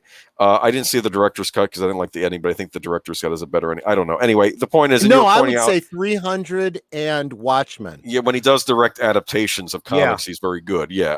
Anyway, Trooper. No, I had said this. I had said this on Friday too. I hate being in the situation of having to defend frickin' Zack Snyder. You know, but some of these goofballs out there have forced me into that position. Look, there's enough reasons not to like Zack Snyder. I don't like the Snyderverse. I don't care about his cut of this movie. It's a dead end, okay? But there's enough reason to hate him. You don't have to invent reasons that don't exist, okay? And project things on him that aren't there. Okay, this is not the thing to focus on about Zack Snyder. Focus on whether or not he did a good movie. Okay, maybe you like Zack Snyder's films. Maybe you like the Snyderverse. That's fine for you too. I'm not going to shame you for liking things I don't like. Yeah. Okay. Yeah. This thing is not the thing to.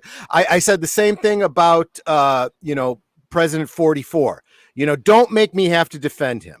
I don't like him. I don't like his party. I don't like his stance on most things. But every now and again, he would say something that was true.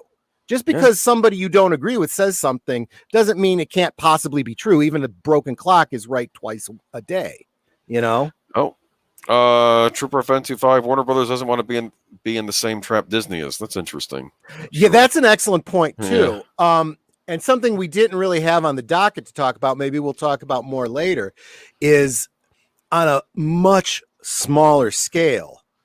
You have we talk about over at Disney and Lucasfilm, we have, factions over there between Disney, Lucasfilm, and within Lucasfilm. I think you have the same problem on a smaller scale with AT&T, Warner Brothers, and Zack Snyder.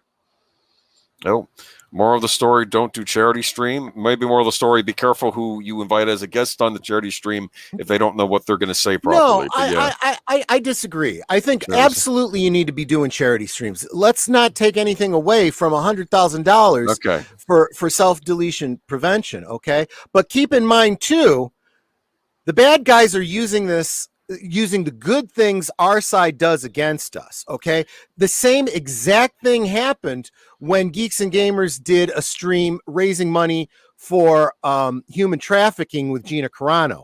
It was the same day that Lucasfilm dropped the whole Lucasfilm fires Gina Carano thing. Was that the same day? It was the same damn day. This is not a coincidence. Okay. You are playing into their hands, people. Okay. So do not let them take away good works from us. Auto Dread says, also, it's easy to believe the worst Hollywood. Ezra Miller still has a job at WB after that horrible video. Yeah, I mean, you can make the same argument about, Pedro Pascal still has his job when Gina Carano lost her job. Amber Heard and the pirate guy, Johnny Depp. Yeah, thank you. I mean, come on. I mean, there's definitely a double standard. And I understand people having that gut reaction. But guys, gut reaction is what they do. Don't you do it. Be smarter. Be like Grand Admiral Thrawn. Be like Sherlock Holmes. Stop. Think. Analyze. Be Okay. smarter. But this is why we're here telling you this, because I had a gut reaction too. Okay. Yeah.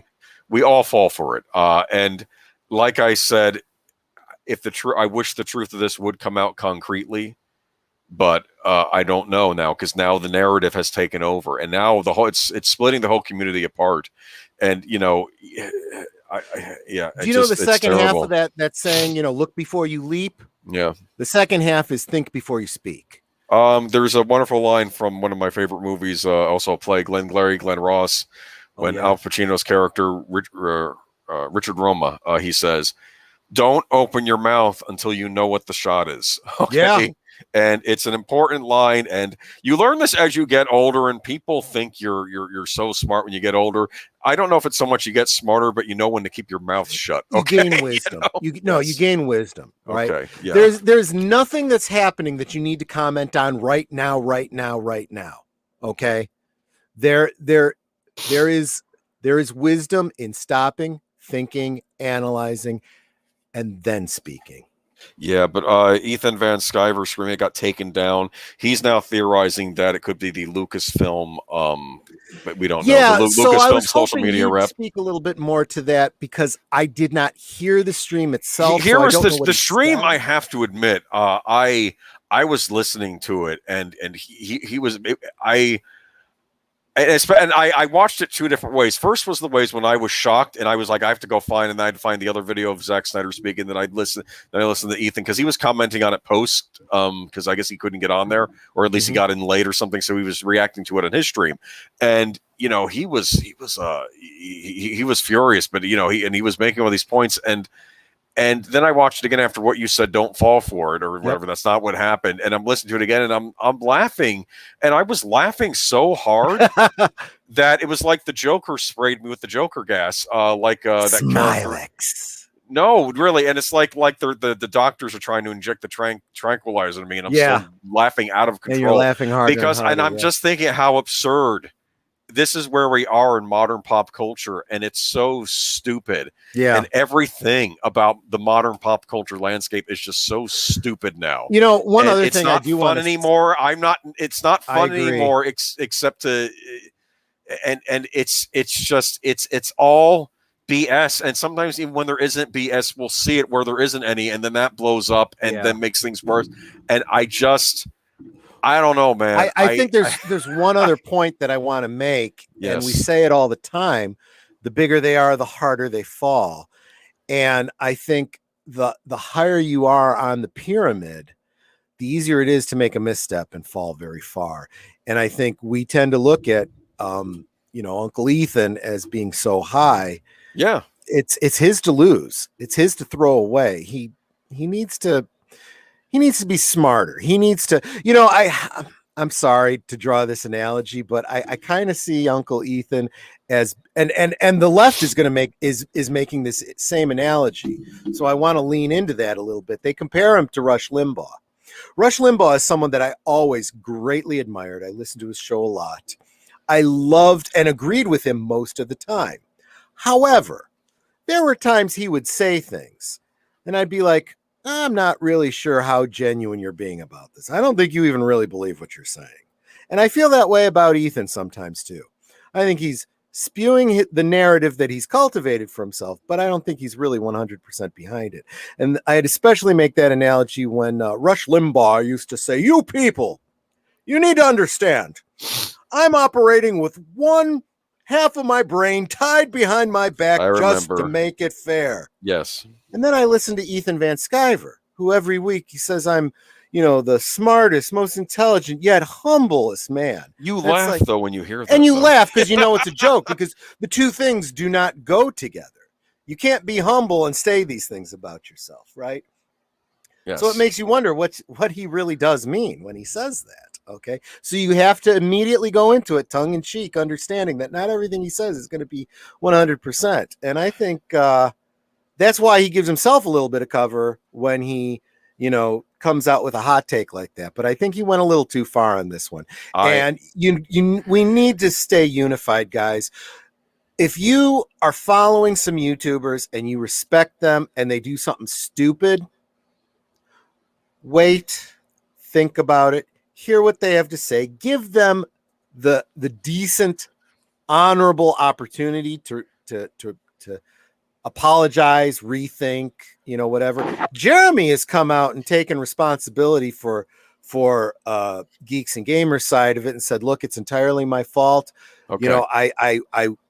It was a legal matter that I missed. I should not have had my logo on there and I blew it. And so they needed to do this thing. That led to all of this problem. It's 100% my fault. Well, had that logo not been there, I don't think that comment ever would have been made in the first place. No, it's that simple. It's the simplicity of, I'm just thinking I got Agent Boomer and I had a bit of a disagreement months ago about one of the thumbnails that I did. I remember. Yes. But you know what it comes down to is I did the thumbnail, but it's his responsibility. It's his channel. Yes. I mean, if he doesn't feel comfortable with something I put into a thumbnail, he has every freaking right to say, I don't want to do that. And when you're in charge of your own stream, you may be overreacting to something or reacting to something soundly that you wouldn't normally do if you were not in charge of it. Yeah. Like I try to be very careful of the things I say. Like I'll tell you one thing that I know this sounds silly. I get a little worried about mispronouncing people's names when I'm reading these articles because I'm like, I'm not mispronounced because that becomes a whole new thing on the other side. Oh, you mispronounced. No. If I know how to say the name, I'll say it correctly. Okay, I'm just reading this for the first time. And I just think that comes down to people. And I heard that whole thing with the award ceremony and everything. I think people need to start being prepared to stand up to that kind of stuff and not definitely all the time. Because I don't want to give them ammo. The first person that comes up to me and calls me, istophobic, whatever, because I mispronounced somebody's name, I'll say, "Are you perfect? Because unless you're perfect, fuck you. How do you pronounce my name? You better get right on the first try." Pacelli. Exactly. Okay. You hate Italians. Anyways, though. Though. And people have mispronounced, and that's the other thing too. Was it? Latin Slant, I forget his real name, the YouTuber, was commenting about exactly that, mispronouncing a Latin person's name. He's like, this happens in the Latin community all the time among Spanish speakers. Of course it does. Sometimes you mispronounce my last name, and it's the simplest last name to say. I have heard mine. Okay, so when I do a super chat to Midnight's Edge, Tom is the only one when he reads my super chat that gets my name pronounced right. He says Troy Pacelli. Andre says Troy Pacelli. It doesn't bother me. I had in college, I had professors say Pacelli. I had some say Pacelli. In my own family, most people said Pacelli because they wanted to anglicize it. I chose when I was in college to start going by Pacelli because that's the proper Italian pronunciation. I am never going to get upset with someone for mispronouncing it.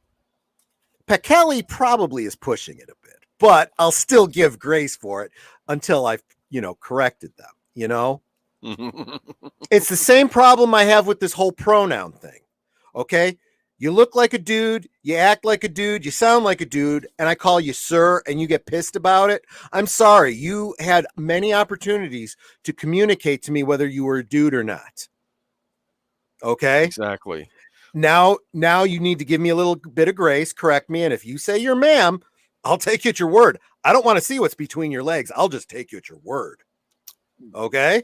Yeah. Well, I think that could be said true of many people about not wanting to see what's between their legs. But anyway, look, how many people have read the singer's name, Sade, and said Sadie or Sade?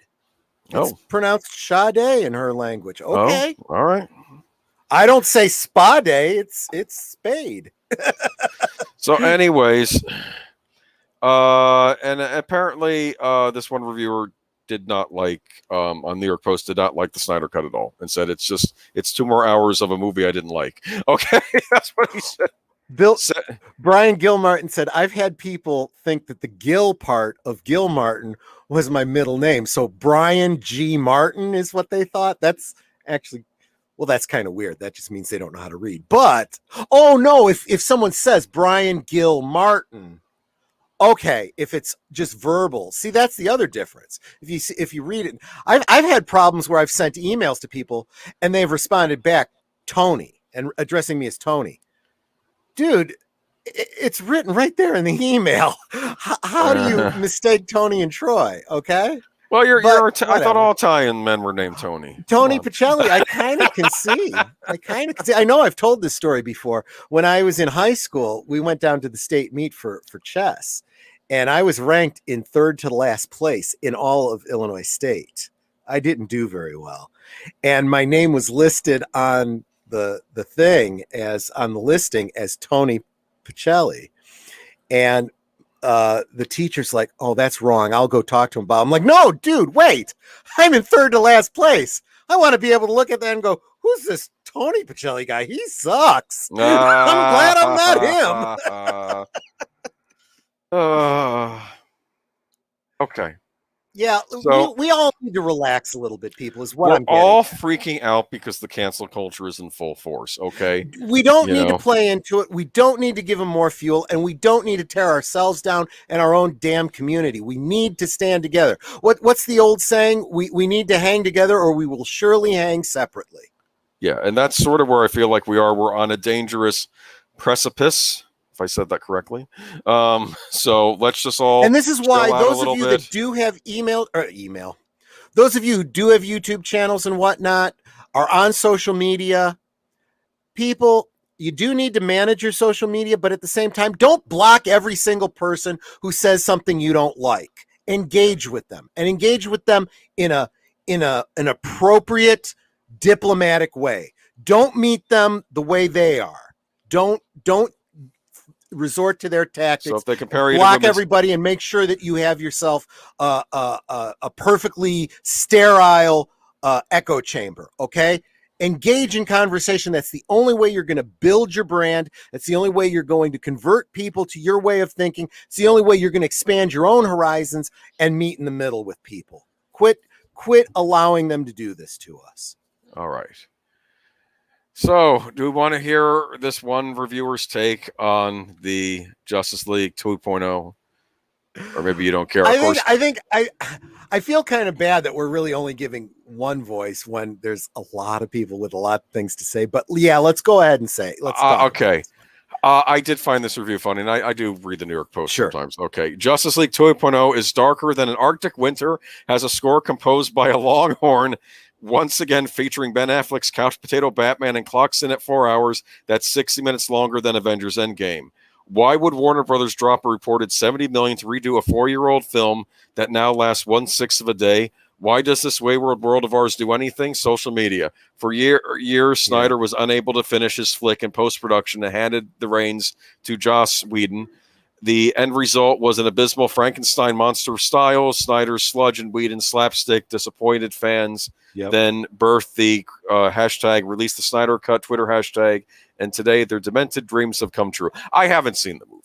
I'm not in a rush. Apparently, even though my sister had a subscription to HBO, it cost, I think, the same as HBO Max, and she's getting rid of it in a few weeks. But apparently, the Snyder Cut was not available on that. So, yay. Well, so we were talking about that a long time ago with all the different HBO streaming services. They're shooting themselves in the foot by not combining those. They should just give you the max if you're paying the. Never mind. Anyway, okay. Not that but so I didn't get to see the Snyder Cut, but so I don't know. It could be an improvement.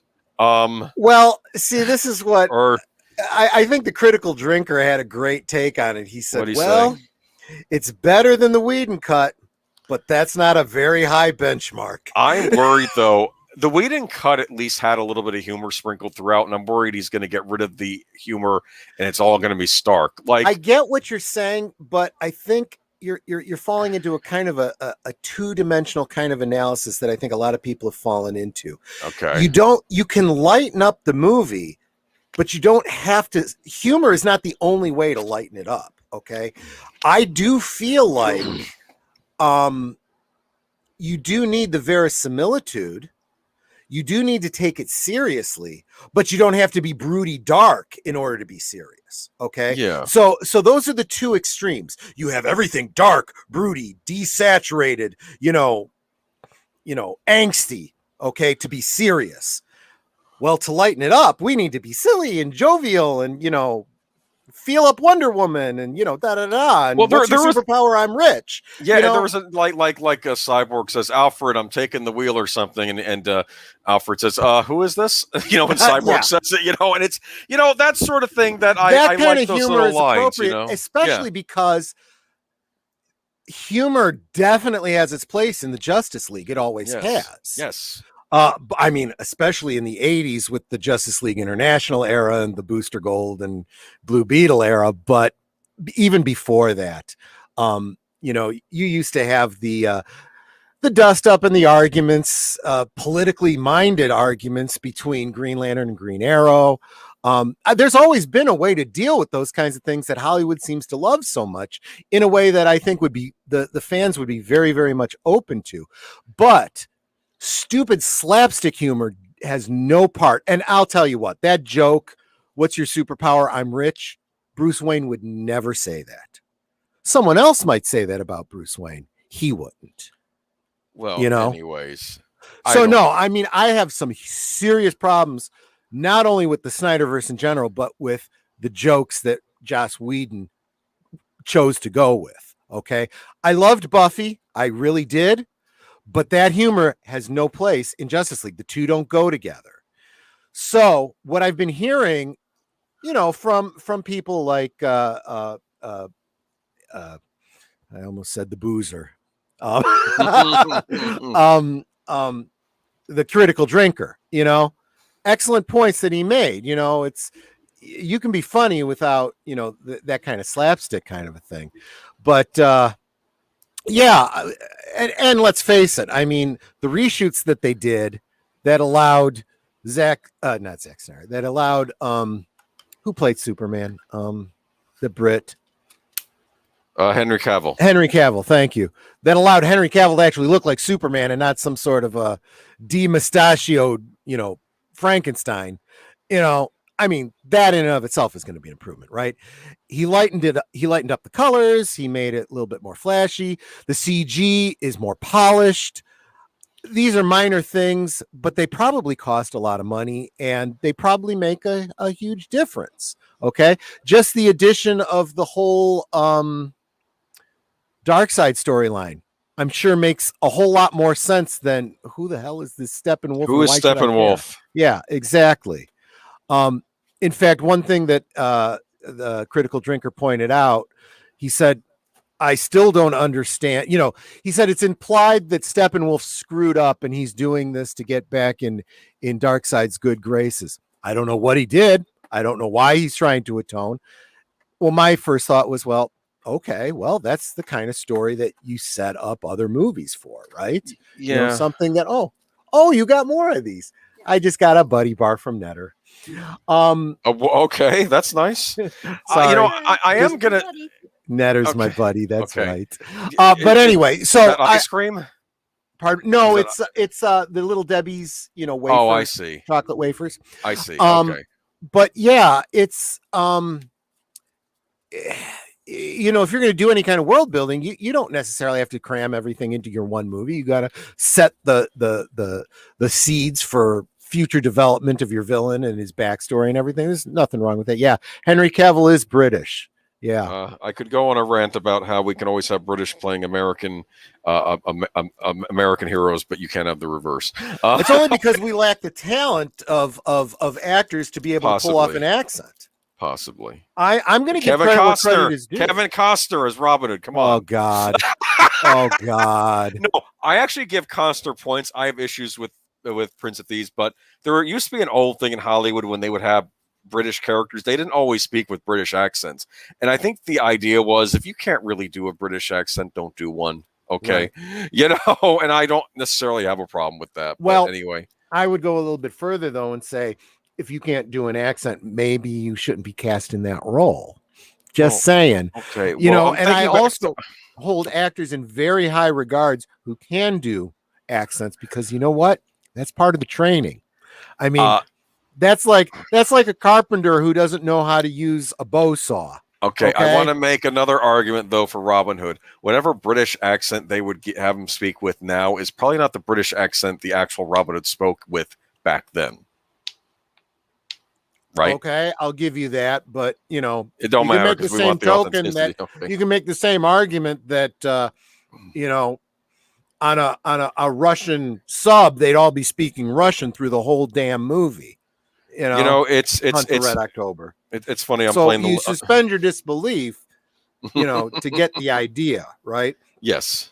You know, they're actually speaking French, but all they're really doing is speaking with a French accent. You know, they get across what they're trying to get across. Do you remember on Doctor Who when they ended up on the submarine during the Cold War, and I think who was it? The Impossible Girl. What's her name? She started talking about his companion at that time. She started talking about how, I'm glad we're not on a Russian sub, and she says, the TARDIS automatically translates for anyone within a certain mile radius. They're speaking Russian right now, and they're hearing Russian from you. This is a Russian. What's even better? What's even better was when Donna Noble and Tennant's doctor were in ancient Rome, Pompeii, and she said, "Wait a minute, you mean I'm speaking Latin right now?" Well, that's what they're hearing. You're speaking, of course, English, but they're hearing. And she says, well, what would happen if I actually spoke Latin? And the doctor's like, I don't know. I've never tried. So she turns to the guy and says, Veni, vini, vici. And he looks at her and goes, I'm sorry, I don't speak Gaelic. Oh, that's funny. That's funny. That's funny. Okay. I remembered that episode. That was from Mount Vesuvius, right? Mm-hmm. Yes. Okay. Anyways. No, Fires of Pompeii, but yeah. Fires of Pompeii. Okay. Mm-hmm. Yeah. Okay. And which came from Vesuvius. You're absolutely right. But anyways, you know what you can do? You can watch Justice League and judge it for yourself if you want to pay the money to subscribe to HBO Max to watch Justice League, the Snyder Cut. Yeah. I'm about to sneeze. Hold on. It's going to be bad. Well, and again, if you feel strongly enough about it, I would encourage you. Go ahead and subscribe to it. And if they do something you don't like and you decide to unsubscribe, make sure that when you unsubscribe, you send them some sort of a note explaining why you're unsubscribing. It makes a difference. They don't know why you're unsubscribing if you don't tell them. Okay? And if you never subscribe to them, you don't even exist to them. So you make no commentary to them. And they learn nothing. Okay. I was going to say something inappropriate, but I'm not going to do that. I was going to say, Snyder promised us Batwang. My gosh. Remember the comic book? I'll tell you what, if anyone was going to do that, it probably would be him. But no, it probably would have been Joel Schumacher. We're lucky we got out when we did there. Okay. Leia Plus says, I like Prince of Thieves, not perfect, and I can understand the issue, but I enjoyed it. I'm going to tell you something. Lots of people like Prince of Thieves, but I'm going to say this. This is how I'm going to say on this channel and throughout the community, tastes can differ.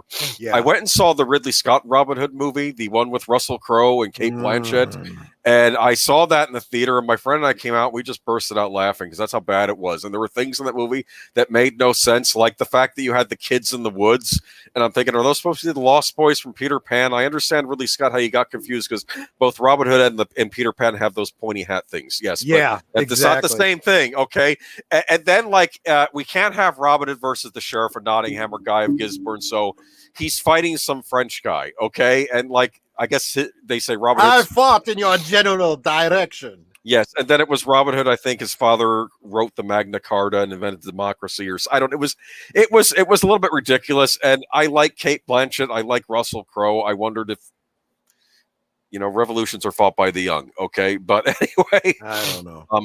I'm just gonna say. So I decided let's go out and get out Prince of Thieves and still see how it holds up. And I love the soundtrack. I'm fine with people who like it. I know for many people it was probably their first Robin Hood movie, and it is certainly better than. And this is where all the community will hate me. It's certainly better than the Disney Robin Hood, which I've actually I don't want to be and start screaming. I do not like the Disney animated Robin Hood. I hate that movie with a passion. But Really? Yes. I have some fond memories of it. But Everyone can have fond memories of it. I am going to say this too. I saw it when I was a kid, and I hated it when I was a kid too. Really? Okay. Yes. Taste differ. I'm not going to shame you for liking it. Okay. That's absolutely fair. And I'll be honest with you, seeing it again as an adult, knowing the lore of Robin Hood and stuff, I have some other problems with it. And that's why I got to say, there are some things I really, really do like about Prince of Thieves. And as I understand it, Prince of Thieves actually introduced some lore in the modern day that's kind of followed through. The idea of the Moor sidekick and so forth. No. That is from Robin of Sherwood. Okay? No. They lifted that. That was the show that did it. The ITV, BBC, Showtime show. He had a Saracen in the group.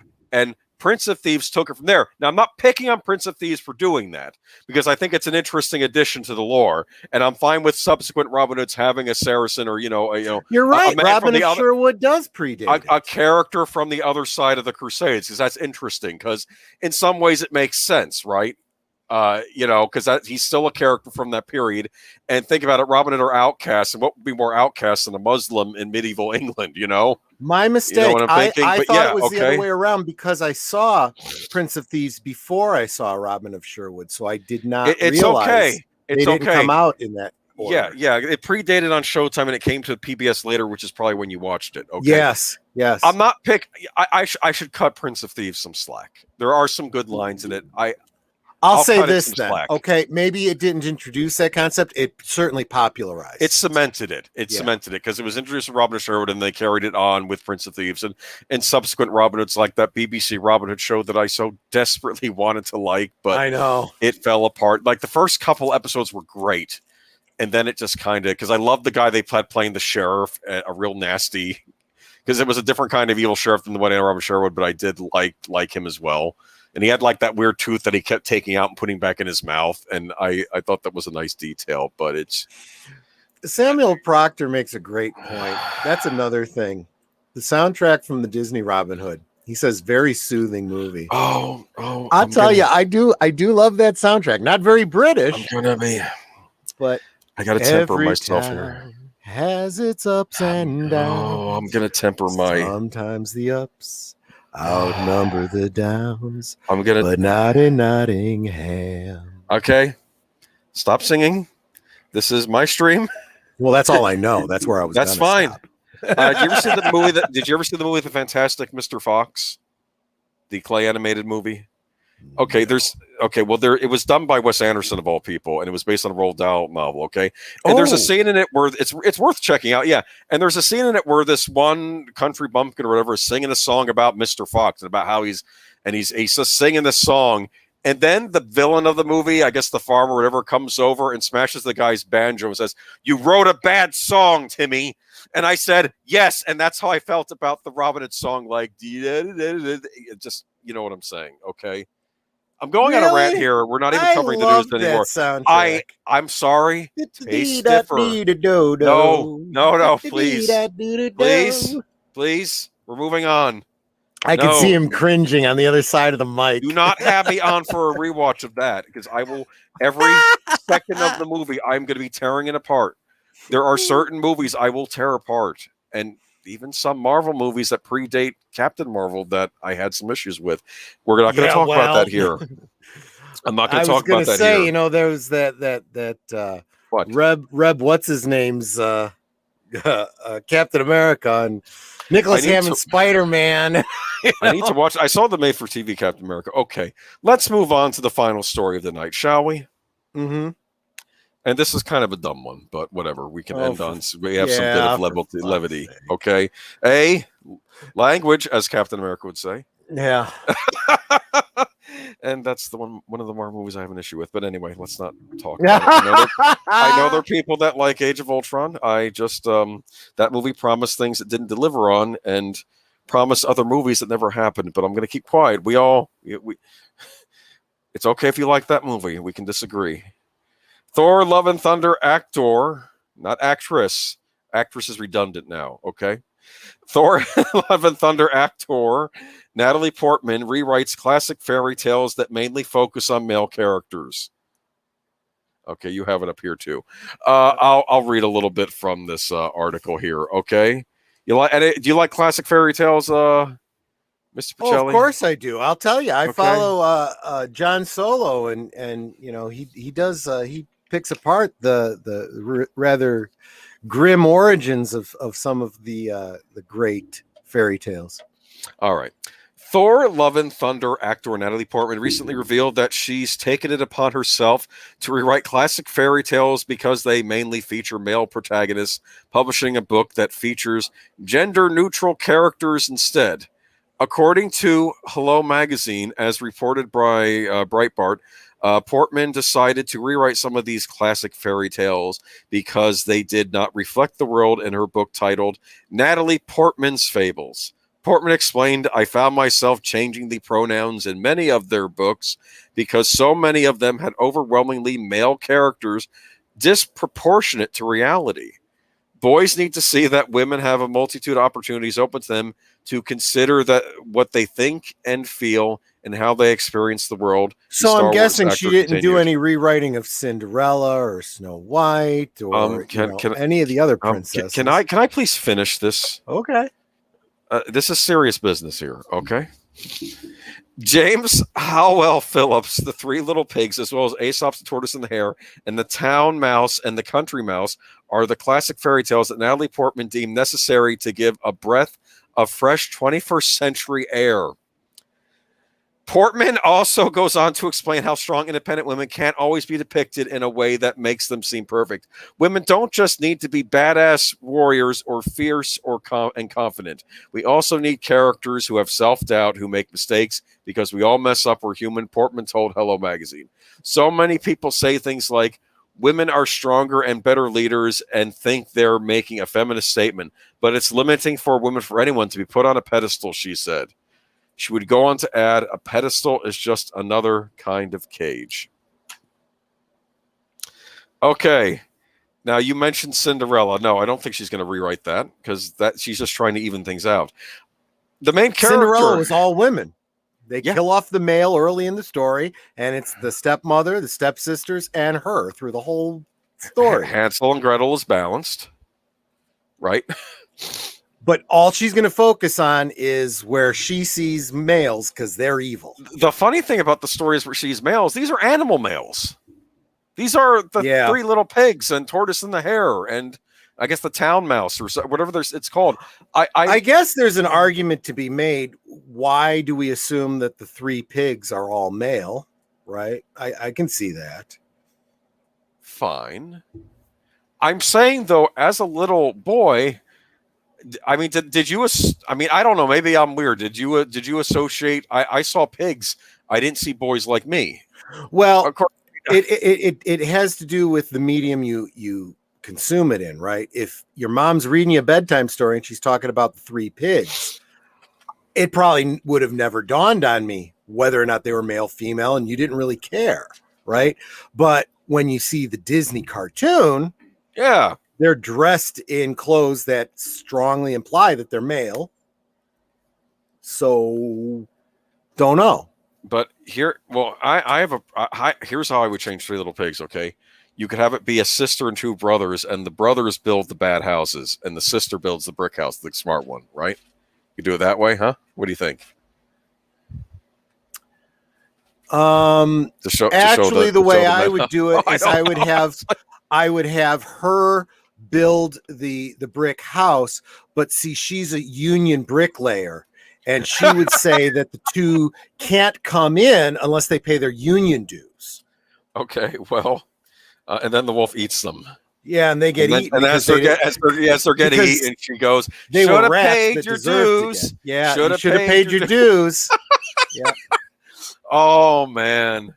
Oh, you could have a lot of fun with fairy tales. I don't know. And she said the other statement, like, women shouldn't be put up on a pedestal. And I'm thinking, isn't that what we've been arguing all this time? And now you're coming around. It's like that you should have. Well, different we've always types of said that female they tend to characters. eat their own, right? And so I- all she's doing is she's opening herself up for, she's going to get derision from the conservatives that are like, you're screwed. It takes a lot of arrogance to rewrite classics on the one hand, and then on the other hand, she's going to have the left-wing loony feminists saying, you know, you're a gender traitor, you know, saying that women shouldn't be put on pedestals. You know, we deserve to be treated better because we've been treated so poorly for so long.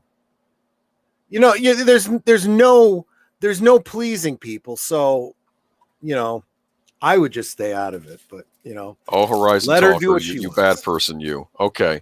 What? This comment, Horizon. Okay. The brother builds his first two houses while the sister supervises impatiently. Then he takes his time to build his own house correctly. Oh, no. Okay. Anyways, let's see though. What was I gonna say though? I don't know. We'll see if she gets any flack for this, but she's gonna be in Thor: Love and Thunder coming out, and won't see it. I am feeling many trepidations about that movie because I think that they're gonna further humiliate Thor. You know, say what you want about the Thor Ragnarok, they made it as a comedy. They didn't really humiliate the character Thor. Yeah, it wasn't really terrible.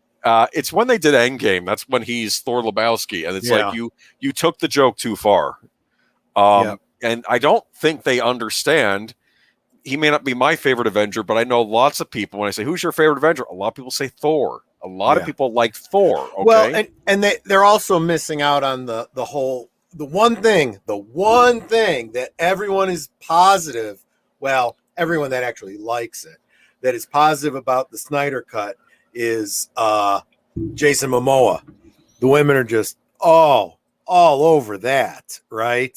And they're talking about this 20-minute scene of the waves splashing and the shirtless and the bottle and the whatever, and it's like, you know, that could have been Chris Helmsworth, but no, they had a Lebowski him. Yeah, well, this is where we are. Anyway, Wolf to me, why can't she write her own fairy tales? It's weird. You know, when I did a writing lesson once for kids, I did it was about create your own fairy tale. And one kid's in the group, they came up with this storyline, and Cinderella instead worked at a pizza parlor, and her name was Mozzarella. Do you understand? and it was like, it was funny. And I think she lost I think she lost one cultural of her appropriation. Well, no, she lost one of her high tops too, I think. And maybe she had a bad manager. Maybe it was like working for a bad I forgot what the rest, but maybe it was like working for like a bad manager instead of it being a wicked stepmother. You know what I mean? And it was this, and I forgot it had like a twist ending. It was like, it wasn't bad, and that was an original take, but it was funny. It wasn't about rewriting it for the sake of, I don't know. Never mind. I guess there was a project I had in a creative writing class in high school. It was to rewrite the famous tale of the Lady and the Tiger. Do you know that one? So it's a story about a soldier who falls in love with a princess. Right. The king doesn't like that because, you know, that's somebody that's below his daughter's station. So as punishment, he puts him into an arena, and he's got to choose between two doors. And behind one door is a man-eating tiger that's going to kill him. And behind the other door, it's a beautiful woman that he's going to marry, but not the princess. And he has to choose. The princess finds out which door hides which, and she goes and tells her lover which door to open. But the reader is left with the open-ended thought. What did she tell him? Did she say, open the door with the girl behind it? We won't be together, but at least you'll live. Or if I can't have you, no one can. Open the door with the tiger. And it's left open-ended. And our job was to write an ending to that. Oh, I know what I would do. What would you do? I would do. He opens the door. It's the tiger, but the tiger's behind like a bed sheet, and it's like, oh, I like women that are rough or something. You know, God, it would be like a comedy, a comedic thing. That sounds And, like the kind of thing you'd see in a Bugs Bunny cartoon. He takes the tiger to minister or something. It would be like a Bugs Bunny. Yeah, that's how I would do it. And it would be like, you know, like, oh, shy, huh? You know, it'd be that.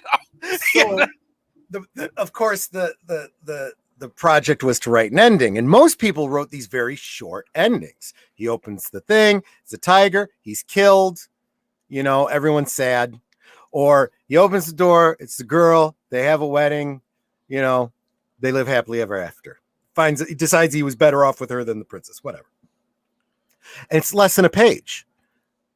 Mine was 5 pages. And everyone was like, what the heck? But we had to go up in front of the class and read this story. Okay. And everybody loved the story. They were raptured by it. They were like, wow. My story was to go back and not only relate the story, but I named these people, you know, Prince Sanjar and Princess, I don't remember what I called her, and the king had a name. And, you know, I explained that, she couldn't accept the possibility that her lover would be killed. So she said, the girl is behind this door. Make sure you open that door. You know, I love you, whatever. He opens the door, he gets married, but he's a soldier. So he has to go off to war almost immediately after, you know, marrying the girl. So he goes off to fight the battle in Gaul or whatever. He comes back a few nights later because, you know, they've won the battle, and he rushes home to you know, see his wife, and he happens to get there just as the princess has killed his wife. But because he's with other soldiers, it's not like he can cover up for her. So the soldiers arrest the princess for murder. And she ends, and the king is in a situation where he's a noble king. He can't, you know, put his daughter above the law. So she has to go and so now there's 2 doors for her to choose between. And I left it open-ended again. Oh, I like it. And basically it'd be like the fates will decide or whatever. Okay. Yep. Oh, I like that. And I got an A on that one. The teacher was like, that's really clever. Did not see that coming. And everyone in the class is like, so what was it? What? I'm like, you're going to have to write your own ending for that. Let's see. What else could we do? He pulls out, the tiger's in the room, he pulls out the sword and kills the tiger. And then the princess comes out, arrest him. He's killed the king's prize pet tiger. I don't know. It's like, never mind. Horizon Talker has a brilliant idea. What do you do? See, I would have written like a that one. heist tale about how the princess took the place of the woman behind the second door. That's clever. Interesting. And like, I'm surprised. Not only did I not think of that, nobody in the class thought of that. And she's wearing like the veil over her face so that maybe the guy can't see her. Right. Or something. And then they get go all right married to the wedding altar. Surprise, Dad! You just married me off to the soldier. Yeah. Oh, that's funny. Okay. Kind of a Wonder Woman take on that, right? Yeah. Because that's basically the Wonder Woman story. She wants to go to man's world, but she's being exempted because she's the princess. So she puts on a mask and you know, is in the tournament and wins. And now, well, Queen Hippolyta has no choice but to send her to man's world. Yes. Well, at least that's the way it always was. I don't know how it was in this, you know, goofy SJW Wonder Woman. Well, they didn't. Oh no. I don't. Yeah. I don't think they did that in the first. The first Wonder Woman was odd. Anyway. Okay. Let's see. What else do we have to talk about? I think that's it. Well, that's definitely everything in our notes. We've gone a little bit late, but that's okay because there wasn't a Mr. Matchstick stream afterwards. So at any rate, I hope that this whole Snyder thing blows over and doesn't divide the community, and we will take a wait and see approach. And I'm telling you, people just need to get their heads out of their backsides for this thing to blow over. And we should come out stronger on the other side. But I'm starting to lose faith in all of humanity at this point. Okay. Well, let's not lose. Well, we'll see. Yeah. Anyway. Oh yeah, no. I mean, I have my speculation and my doubts. I'd be glad to be proven wrong, and I'll certainly wait and see. All right. So you got anything going on this week? Yeah, no. I basically have to get through the work week, and in between, I've been doing a lot of going through my comic books and doing lists of what I don't have and trying to give some business to my local comic book store. I think I'm keeping him in business. Cool. He's kind of in the rears on his rent because of everything that happened last year. They got hit hard. Yeah, they did. Let's not try to pretend. He's just lucky that his landlord has basically said, you know what, I'm just going to take all the back rent that you owe me, and amortize it over all your future rent. So basically, his rent went way up, but it's not like he's trying to pay back rent or something like that. I have to tell you, it's rough out there. And the comic book companies, they ain't caring. They're not helping with this matter either. But I don't know. Remember the whole diamond distribution thing we talked about? Was it? You there? Yeah. Okay. Yeah. The whole diamond distribution thing. Yeah. That was. I don't know. I mean, well, and I said that that could be a blessing in disguise because that whole business model needed to collapse and rebuild itself because we need there to be competition, among the distributors. Okay. But I hope you get some good comics. You can tell us about it. Maybe are you collecting old comics or whatever? Yeah, I kind of love it. I'll tell you what's hard though. I have a lot of Superman and Supergirl comics, and the titles all changed. So there's like volume, Superman, 1 through 600, and then it became something else, and another title became Superman, and it gets very confusing. So you got to not only know what the title is and what numbers you're looking for, but what year, because there could be like 3 or 4 different, Superman number 3s, depending on what you're looking for. And I was telling the stream on Friday. Maybe I wasn't telling the stream. I know I told Big Al and Nanette.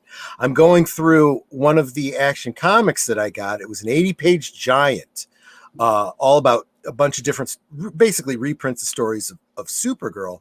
And as I'm going through it, and it's all in really, really good condition for as old as it is, I'm going through, and then all of a sudden I see in the margins some notes written in the margins, like you'd see in a textbook.